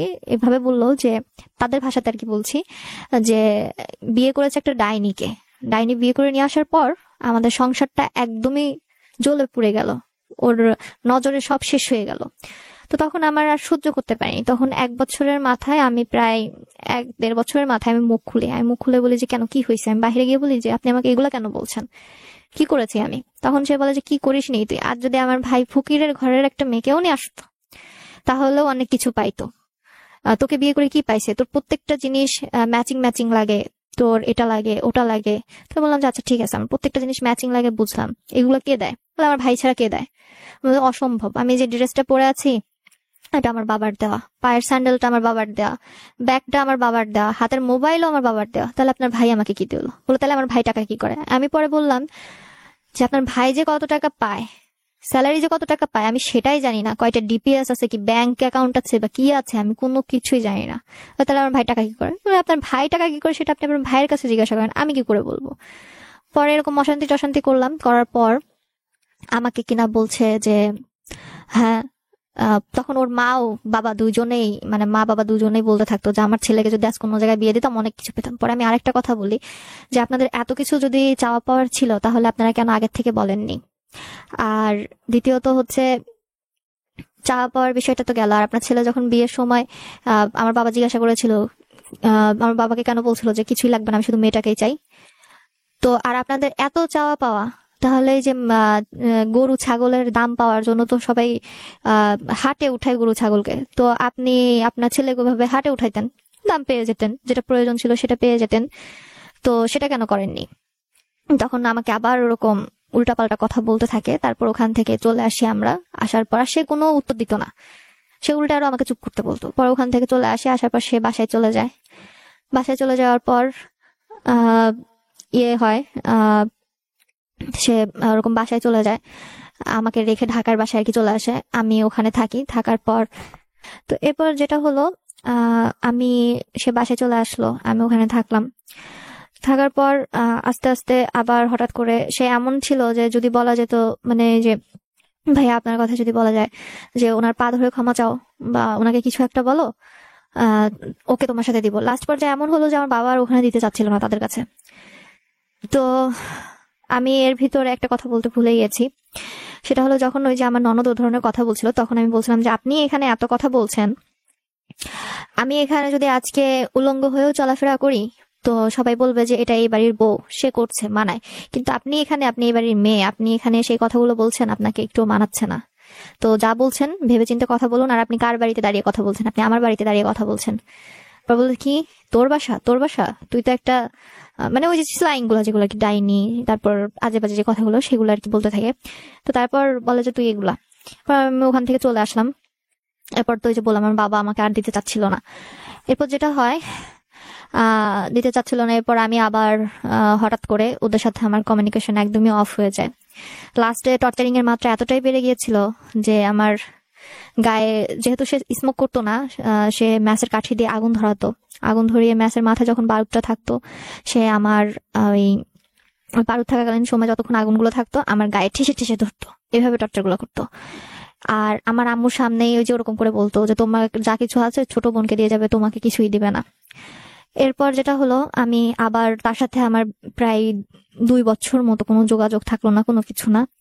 আমি এর ভিতরে হঠাৎ করে আবার আমার নতুন করে আমি আমার পড়ালেখা শুরু করে দেই, যে না বসে থাকলে হবে না, আমার পড়ালেখাটা করতে হবে। আমার বাবা বলে যেভাবে বসে থেকো না, পড়ালেখাটা করো। আর এইসব টর্চারিং এর জন্য আমি এতটা ডিপ্রেসড হয়ে যাই, আমি 2-3টা ঘুমের ওষুধ খেলেও আমার ঘুম হতো না, মাথায় তেল দিতে দিতে চুলগুলো এমন হয়ে যেত, চুল যদি কাপড়ের মধ্যে চিপড়ানো যেত টপ টপ করে পানির বদলে তেল পড়বে, এরকম একটা অবস্থা। তো এক পর্যায়ে আমি খাচ্ছি কি খাচ্ছি না, মানে নিজের ভিতরে আমি ছিলামই না টোটালি। আর ও এরকম করতো, তারপরেও ওকে প্রচুর ভালোবেসে ফেলছিলাম, যার জন্যই হয়তো এত কিছু পরেও নিজের বাবা মাকেও ভুলে যায়, সবকিছু হয়। এরপর এরকম 1-1.5 বছর তার সাথে আমার কোনো যোগাযোগ থাকলো না, কোনো কিছু না। এর ভিতরে যেটা হলো, হঠাৎ করে সে আবার আমার বাসায় আসে। আমার বাসায় আসার পর আমাকে নিয়ে যেতে চায়। এবার বাসায় নিয়ে আসলো, নিয়ে আসার পর কিছুদিন পর আবার ওরকম টর্চার। পরে এবার আমি একদম টর্চার করার পর আমি আবার এসে 1 মাস মতো বাসায় থাকলাম। থাকার পর ওই 1 মাস থাকাকালীন সময়ে আমি তাকে একদিন ফোন দিয়ে বলি যে, ধ্রুব, আমি কনসেপ্ট করছি। তখন সে আমাকে বলে যে, তুমি কনসেপ্ট করছো, এটা যেন না থাকে, এটা কার আমি জানি না। আমি পরে বলি যে, তুমি কি বলতেছো এসব পাগলের মতো কথাবার্তা, কার মানে তুমি জানো না, এটা কি বলতেছো? ওটা যেন না থাকে তো না থাকে। তো এই কথাটা জাস্ট আমি বলেছিলাম মিথ্যা, তাকে পরীক্ষা করার জন্য, যদি আদৌ একটা বাচ্চা আসে তাহলে সে কি করবে, তার মুভমেন্ট কোথায় গিয়ে দাঁড়ায়, এটা দেখার জন্য আমি বলছিলাম। পরে নিজেকে তখন বললাম যে, যাই হোক, ভালোই হয়েছে, যদি এত কিছুর ভিতরে আমার নিজেরই ঠিকানাটা স্থায়ী হচ্ছে না, তো ওই জায়গাটাতে যদি বাচ্চাটা আসে, ও আদেও যদি আমাদের কোনো কিছু একটা হয়ে যায়, তখন বাচ্চাটা সমাজের মুখে অনেক কথা শুনবে, সমাজের মানুষ ওকে নানান ধরনের কথা বলবে। তো বিভিন্ন কিছু ভাবতে থাকলাম আর বলতে থাকলাম যে, যাই হোক, যে মিথ্যা কথা বলেও তা অনেক কিছু জানতে পারছি। তো এরপর আবার আমি 1 মাস পরে তার কাছে যাই। যার পর সে হঠাৎ করে আমাকে বলতেছে যে, আবার সে একই কথা, তোমার বাবার যা কিছু হচ্ছে আমাকে লিখে দিতে পারো। আর আমি যখন এগুলাতে যে প্রতিবাদ করতাম, তখনই আমার গায়ে হাত তুলতো। তো তখন আমি বললাম যে, আচ্ছা ঠিক আছে, সবকিছু লিখে দিবে, এই করবো, আমাকে শ্বশুর এটা করে, তমুক তা করে। তো এগুলা কেন তুমি আমার বাবাকে আগের থেকে বলোনি? আর তুমি আমার জীবনটা কেন নষ্ট করলা? আমাকে বিয়ে করে আমার জীবনটা কেন নষ্ট করলাম? আমার পড়ালেখা তোমার জন্য বাদ দিলাম, সবকিছু করলাম, কেন এরকমটা করলা? তখন সে আমাকে বলতে থাকে যে, তখন ওই মুহূর্তে ভালো লাগছিল, তাই তোকে বিয়ে করছি। তুই তুকারি করতো লাস্টের দিকে এসে, তখন ভালো লাগছিল তাই তোকে বিয়ে করছি, এখন ভালো লাগে না তাই তোর সাথে এরকম করি, তোর থেকে বাজারের মেয়ে ছেলে অনেক ভালো, এরকম একটা কথা আমাকে বলে বসে। তখন আমি বললি যে, বাজারের মেয়ে ছেলে যে ভালো, তো তুমি এটা জানলা কি করে? পরে বলল যে, বাজারের মেয়ে ছেলে ভালো আমি আমার বন্ধুদের কাছ থেকে শুনছি। তা আমি বললাম যে, বন্ধুদের কাছ থেকে শুনছো, তা তোমার বন্ধুদের কাছ থেকে কতটুকু জানছো? বলছো যে, ওই যে বাজারের মেয়ে ছেলে ভালো এতটুকু জানছো। বলছে, শোনো, একটা মেয়ে কতটুকু ভালো বা একটা ছেলে কতটুকু ভালো, একটা ফ্রেন্ড বা পাশের মানুষ কখনোই বলতে পারে না। জানতে হলে নিজেকে তার সাথে আগে যে মিশতে হবে, তবে আমি বলতে পারবো বা একটা সার্টিফিকেট দিতে পারবো যে সে এতটুকু ভালো। তো বললো পরে যে, বেশি কথা বলিস না। আর সে হচ্ছে আমতামতা করে, তখন কথা জড়াই ফেলে, কথা বলতে পারে না আমার এই প্রশ্নের পরিপ্রেক্ষিতে। এরপর যেটা হয়, সেটা আমি ওরকম দেখে আবার আমার ওই যে বললাম যে গায়ে বিভিন্ন ধরনের ছ্যাঁকা ট্যাকা দিত। পরে আমি ওখান থেকে চলে আসলাম। আসার পর বাড়িতে পরীক্ষা দেওয়ার জন্য আসলাম। আমি বাবাকে বললাম যে, বাবা, আমি পরীক্ষা দিব, আমার পরীক্ষা দিতে আসতে হবে। এরপর হঠাৎ করে ওরকম আসার পর তার সাথে আমার যোগাযোগ আবার কিছুদিন অফ থাকে। অফ থাকার পর সে তার 8 দেশ আসে একদিনকে আমার শ্বশুর আমাকে ফোন দিয়ে বলে যে, জ্যোতি মামুনি, তোমার এক্সাম শেষ হলে তুমি বাসায় এসে কিছুদিন থেকে যাও। তো আমি বললাম যে, আচ্ছা ঠিক আছে, আমি যাব। তাই আমি ওই বাসায় গেলাম। যাওয়ার পর আমি কোনোদিনও ঢেকিতে পা দিয়ে দেখিনি, আমাকে দিয়ে প্রত্যেকটা কাজ করাইতো। একদিন ওরকম ঢেকিতে উঠতে বলছে আমাকে, প্রায় ওগুলাকে শেয়ার বলে, কেমন যেন দেখতে হয়, ছোট, ওগুলা গ্রামের বাড়িতে চলে আর কি, আমি ওখানে যে জেনেছি এই জিনিসগুলো। তো ওইগুলার প্রায় 4 কেজি চাউল আমাকে ঢেকিতে কুটতে দিল, ঢেকিতে পাড়াতে দিল আর কি। তো পাড়াতে যখন দিল, আমি তো জীবনে কখনো ঢেকিতে পা দিয়ে দেখিনি। তো ঢেকি পাড়াতে পাড়াতে সম্পূর্ণ চাউলগুলো আমাকে দিয়ে গুঁড়ো করলো। গুঁড়ো করার পর আমার হঠাৎ করে আমি ইভিনিং আওয়ারে দেখি আমার 2টো পা আমি নাড়াতে পারছি না, এতটা ব্যথা, মাজার থেকে শুরু করে পা অব্দি, আর পুরো পা ফুলে গেছে। তো তারপর ওই অবস্থাতে তখন আমার ওয়াশরুমে যেতে হবে। তো তখন আমার দেবর, আমার শাশুড়ি, বললো যে ওকে ওয়াশরুমে নিয়ে যা। আর সে আমার শাশুড়ি আমাকে থ্রেট মতো করলো যে, তোমার এরকম হয়েছে, তুমি তোমার মা বাবাকে কাউকে জানাইতে পারবে না, ঠিক হয়ে যাবে, আমরা ওষুধ দিতেছি। তো এর ভিতর ওরা পাশের রুমে যখন কথা বলছিল আমার ওষুধ খাওয়ানো নিয়ে, তখন আমি এটা শুনতে পাই যে ওরা আমাকে একটা ইনজেকশন পুশ করবে, মানে ওরা এটা প্ল্যান করেছিল যে আমাকে মার্ডার করবে, তাহলে পারে সবাই যাতে ভাববে যে আমি সুইসাইড করছি বা এরকম কিছু একটা বলবে। তখন ওই টাইমটাতে আমার কান্না শুনে বাজারের সাইডে বাসা ছিল, বাজার দিয়ে একটা হাতুড়ে ডাক্তার বা গ্রাম্য ডক্টর যেটা বলে, সে যাচ্ছিল, যাওয়ার পথে পরে সে বাসার মধ্যে ঢুকে পড়ে যে এই বাসায় তো মেয়ে বলতে বউই আছে, তাছাড়া আর কে কান্না করবে। পরে এসে দেখে যে আমাকে একটা মেডিসিন এবং একটা ওষুধ আমাকে পুশ করতে যাচ্ছে আর খাওয়াতে যাচ্ছে। তখন ডক্টর ওটা ফেলে দিয়ে বলে যে, তোমরা কি ওকে মারার ধান্দা করতেছো? এটা কিসের ওষুধ আমি জানি না, এটা কেন করছো? পরে তখন আমি আরো শিওর হলাম যে পাশের রুমে যে কথাগুলো বলছিল সেটা সত্যই, এরকম একটা প্ল্যান ওরা করছে। এরপর যাই হোক, ওখান থেকে আমি করার কিছুদিন পর আমি সুস্থ হলাম। আর এদিকে আমি আম্মুকে জানিয়েও দিয়েছিলাম যে আম্মু আমার সাথে এটা এটা হচ্ছে। তারপর আমার আপু ভাইয়া ওদেরকেও আমি জানালাম, মানে কাজিন যারা আর কি, ওদেরকে জানালাম। জানানোর পর এর ভিতরে আরেকটা কথা বলি, আমার যখন ওই যে ছেলেটার সাথে আর কি আমি পছন্দ করতাম, সেই ছেলেটা হঠাৎ করে ওর সাথে আমার ফেসবুকে, হঠাৎ করে না এমনি অ্যাজ এ ফ্রেন্ড হিসেবে ফেসবুকে হাই হ্যালো হতো, কথা বলতাম, কোথায় আছি, কেমন আছি, কি করছি, এগুলোও জানতে চাইতো। হয়তো ওই যে ভালোবাসতো, সেই জন্যই, ভালোবাসা মানুষটা কেমন আছে এটা জানার জন্য বারবার আমাকে বলতো। তো এরপর যেটা হয়, আমাকে এরকম একটা অবস্থায় চলে যায়। এরপর যাওয়ার পর আমি আমার আম্মুকে লুকাই লুকাই ফোন দিয়ে কথা বলতাম, আম্মুর সাথে কথা বলতাম। এরপর আম্মুকে বললাম আম্মু এটা এটা করছে, বলছে খবরদার এটা তুমি করবো না কখনোই। এরপর যেটা হয় তা হলো একদিন সালিশ মতো হয়, বাসায় সালিশ মতো হওয়ার পর আমাকে ওখানে দেয়া হইলো। দেওয়ার কিছুদিন পর আবার আর একদিন আমার গায়ে প্রচুর পরিমাণে হাত তুলো, সালিশের পরেও হাত তুললো। হাত তোলার পর তখন বলতেছে যে ওনার ওই যে বলছি যে যখন আমি বাড়িতে যেতাম ওর বোনের হাজবেন্ডরা সবাই চলে আসতো, তখন হচ্ছে ওর এক বোনের হাজবেন্ড বলতো বউ তাই কথা শুনবে না, গরুর ঘর থেকে, গরুর গলা থেকে রশি খুলে নিয়ে আয়, রশি দিয়ে বউকে ঝুল্লি করে গাছের সাথে বেঁধে পিটাবো, দেখি বউ কতক্ষণ কথা শোনে না। আর আমি কথা শুনতাম না, কারণ তাদের প্রত্যেকেরই কথা তোমার বাবা যা কিছু আছে লিখে পড়ে দাও। আর আমার কথা আজকে যদি ও লিখে পড়ে দেয় আমার বাবা মা, তো 2 মিনিট পরে তখনই লাথি দিয়ে বের করে দিবে। আর আমার ছোট একটা বোন আছে, তাদের ভবিষ্যৎ নাই, আর আমাকেই বা কেন দিবে, এখনই তো নেওয়ার প্রয়োজন হয়নি। আর আমার যেহেতু ভাই নেই, সবকিছু তো আমাদেরই। এরপর যেটা হলো, এরপর আমি ওরকম থাকলাম। এর ভিতরে আমার বাবা ডিসিশন নিল যে সে কুষ্টিয়াতে থাকবে না, সে ঢাকাতে আসবে। ঢাকাতে এসে বাবা রিটায়ার করে। এর ভিতরে বাবা ঢাকাতে এসে বিজনেস শুরু করে। বিজনেস শুরু করলে বাবা বিজনেসে অনেক লস খেতে থাকে। এর ভিতরেও আমার সবকিছু চাহিদা পূরণ করতো বাবা। এরপর যেটা হলো, ওরকম ঝুলি করে বেঁধে টেতে দেওয়ার কথা বললো, মারবে ধারবে, এগুলোও জানালাম। জানানোর পর এমন একটা পর্যায়ে আসলো যে পর্যায়ে আমার বাবা মার সাথে কথা বলতে দেওয়া হচ্ছিল না, ওই যে লুকায় কথা বলতাম। তারপর আমি আম্মুকে বললাম যে আম্মু আমি বাসায় আসতে চাই, আমার সম্ভব না আর এখানে থাকা, এত কিছুর পরেও। এরকম করে অলরেডি 2-3টা বছর পার হয়ে গেছে, আর কত সহ্য করব, আর পারছি না, আমি পারবো না এখানে থাকতে। এরপর আমি আম্মুকে বললাম। এরপর যেহেতু যে আমি আবার নতুন করে পড়ালেখা শুরু করছিলাম, তো তখন আমার স্যারদের হেল্প আমি নিলাম। আর এদিকে যে আমার বাবা ঢাকায় চলে আসলো, আমাকেও ট্রান্সফার করা হয়েছিল ঢাকাতে। তো ঢাকার টিচারদেরকে আমি ফোন দিলাম, আম্মুকে ফোন দিয়ে বললাম যে আম্মু তুমি টিচারদের সাথে যোগাযোগ করো, টিচার এরা চাচ্ছে আমাকে টাকা দিয়ে রেজাল্টটা বানাবে, যাতে করে আমি তোমাদের কাছে না যাইতে পারি বা ওরা আমার একটা ক্ষতি করবে, এই জন্য। তো তখন আমি কি করলাম, আম্মুকে ভেবে বললাম। বলার পর আমি আমার স্যারদের হেল্পের মাধ্যমে আমি সেই দোজকখানার থেকে বের হই।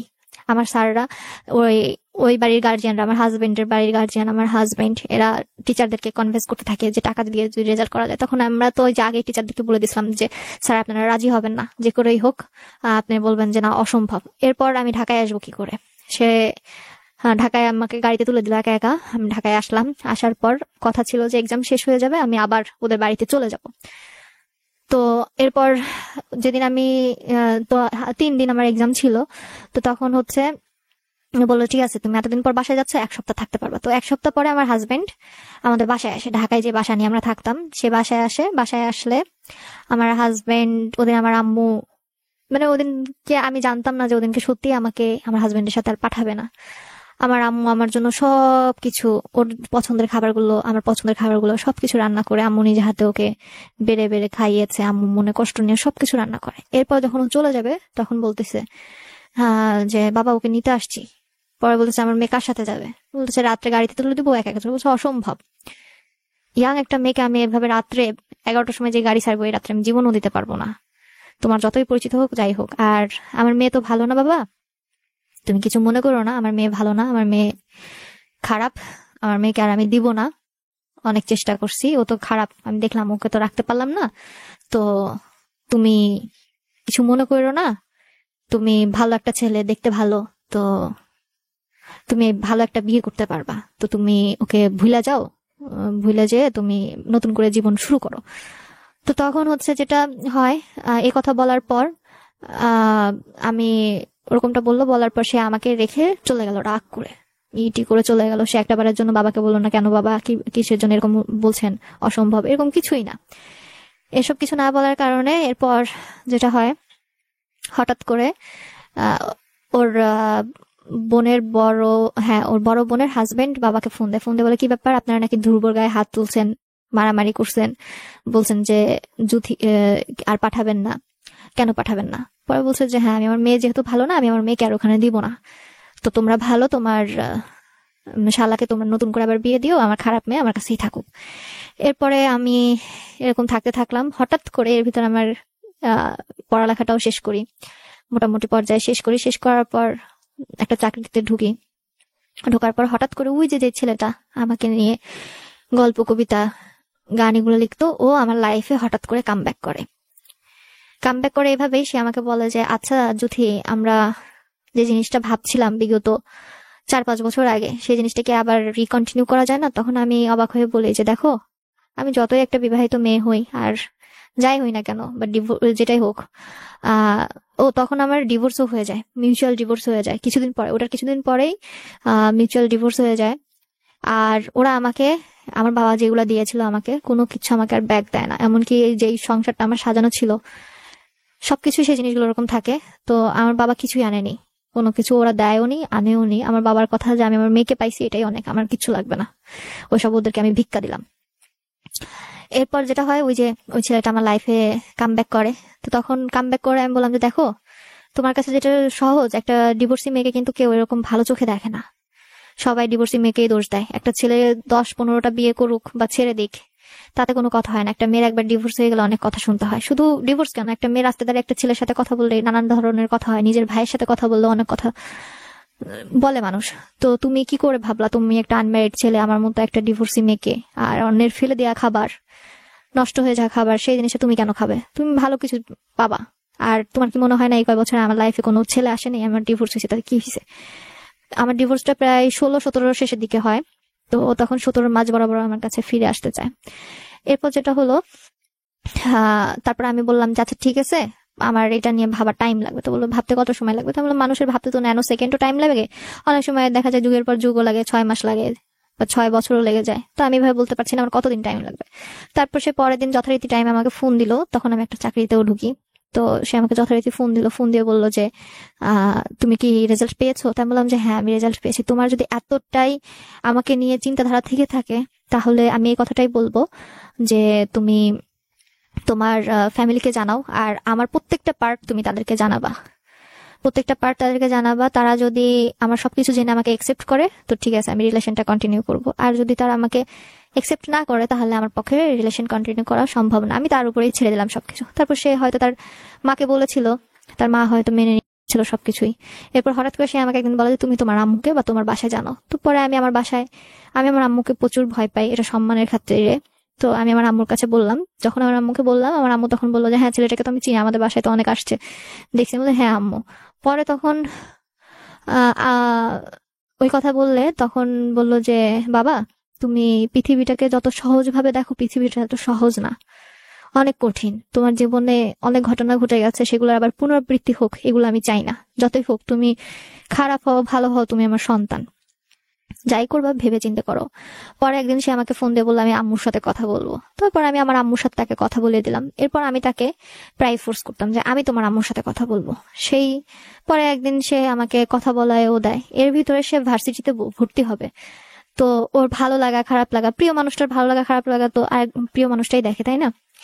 তো আমি তার সে ভার্সিটিতে ভর্তি হবে হঠাৎ করে বলার পর আমার আর তার প্ল্যান ছিল যে আমরা একই জায়গায় ভর্তি হব। তো তারপর যেটা হয়, সে বললো যে আমি বাসা থেকে যে টাকাটা নিয়ে আসছি সেই টাকাটা আনফরচুনেটলি আমি খরচ করে ফেলছি, এখন কি করবো বুঝে উঠতে পারতেছি না। পরে বললাম আচ্ছা ঠিক আছে আমি দেখতেছি। এমনও হয়েছে, হয়তো এই কথাটা শোনার পর আমাকে উম্মাদ পাগল এরকমই মনে হবে, যে ওর টাকা ম্যানেজ করার জন্য আমি আমার নিজের ব্লাড পর্যন্ত ডোনেট করছি। ব্লাড ডোনেট করলে কেউ কখনো টাকা নেয় না, আমি টাকার বিনিময়ে ডোনেট করছি, কারণ তখন ওর টাকার প্রয়োজন। আমি সেই টাকাটা নিয়ে ওর হাতে দেই, ও ভার্সিটিতে ভর্তি হয়, সবকিছু। ইনফ্যাক্ট ও যখন ঈদে বাসায় যেত, ওর জন্য ড্রেস কিনতাম, ওর ফ্যামিলি পার্সনের জন্য ঈদের দিন সালামি পাঠাইতাম, সবকিছু করছি। এত কিছু যার জন্য করলাম, সেই ছেলেটা আমার সাথে বেশ কিছুদিন রিলেশনে থাকার পর 2020 সালে সে আমাকে ছেড়ে চলে যায়। সেও আমাকে ছেড়ে চলে যায়। চলে যাওয়ার পর এর ভিতরে যেটা হয়, হঠাৎ করে আমি এতটাই ডিপ্রেসড হয়ে পড়ি যে মানে ছেড়ে চলে যায় বলতে, হ্যাঁ, ছেড়ে চলে যাওয়ার আগে হঠাৎ করে মানে ওর মিসবিহেভিয়ার গুলো আমি আস্তে আস্তে ফলো করতে থাকি, যে আমার সাথে মিসবিহেভ করতেছি। তো একদিন ভাবতে ভাবতে হঠাৎ করে এতটাই হয়ে যায় যে আমার নর্মালি একটা অ্যাটাক হয়ে যায়, হার্টের অ্যাটাক যখন হলো তখন আমাকে বাহিরে দেখানোর একটা প্ল্যান করলো যে না, এখানে দেখাবো না, ওকে বাহিরেই দেখাবো। তো আমি বাহিরে যাব, সব প্রসেসিং চলতেছিল। আমি যেদিন বাহিরে যাব নিজে আমাকে গাড়িতে তুলে দেওয়ার জন্য আসছিল। তো আসলে আমি বাইরে গেলাম, বাইরে যাই ডক্টর দেখালাম। আবার যখন বাংলাদেশে আসলাম, বাংলাদেশে আসার পর ওর সাথে আমি যোগাযোগ করার অনেক চেষ্টা করি, কিন্তু আমি কোনো যোগাযোগ করতে পারি না। এরপর ওর মাকে আমি জানালাম যে আম্মু, তোমার ছেলে আমার সাথে এরকম করতেছে, আমি কি করবো? বললো যে ও তো জানোই যে রাগী মানুষ, টেনশন করো না, ঠিক হয়ে যাবে। আমি এতটাই পাগল হয়ে গেছিলাম যে ওর বাসায় আমি চলে যাই দেখা করার জন্য।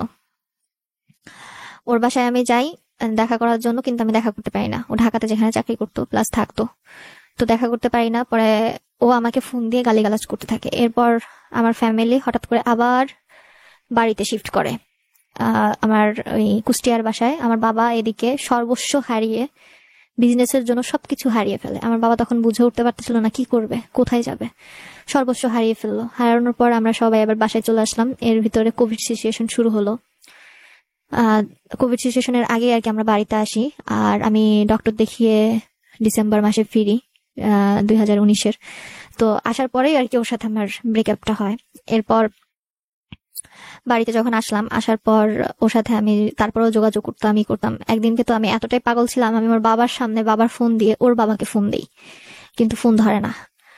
ওর বাবা ফোন ধরে না, কেউ কথা বলতো না। ওর বাবা পরে ওর মা একদিন আমাকে বলতেছে যে যেটা হয়েছে ভুলে যাও, তুমি ভালো একটা মেয়ে, ভালো একটা ছেলে পাবা, তোমার ফ্যামিলি ব্যাকগ্রাউন্ড ভালো, ও চলে গেছে, তাতে কি হয়েছে? ওর মা আমাকে এই কথা বলার পরে আমি ওকে বলি, ওর মাকে বলি যে আচ্ছা আম্মু, তোমার সাথে যদি আজকে এই ঘটনা ঘটতো বা তোমার মেয়ের সাথে, তাহলে তুমি কি করতা?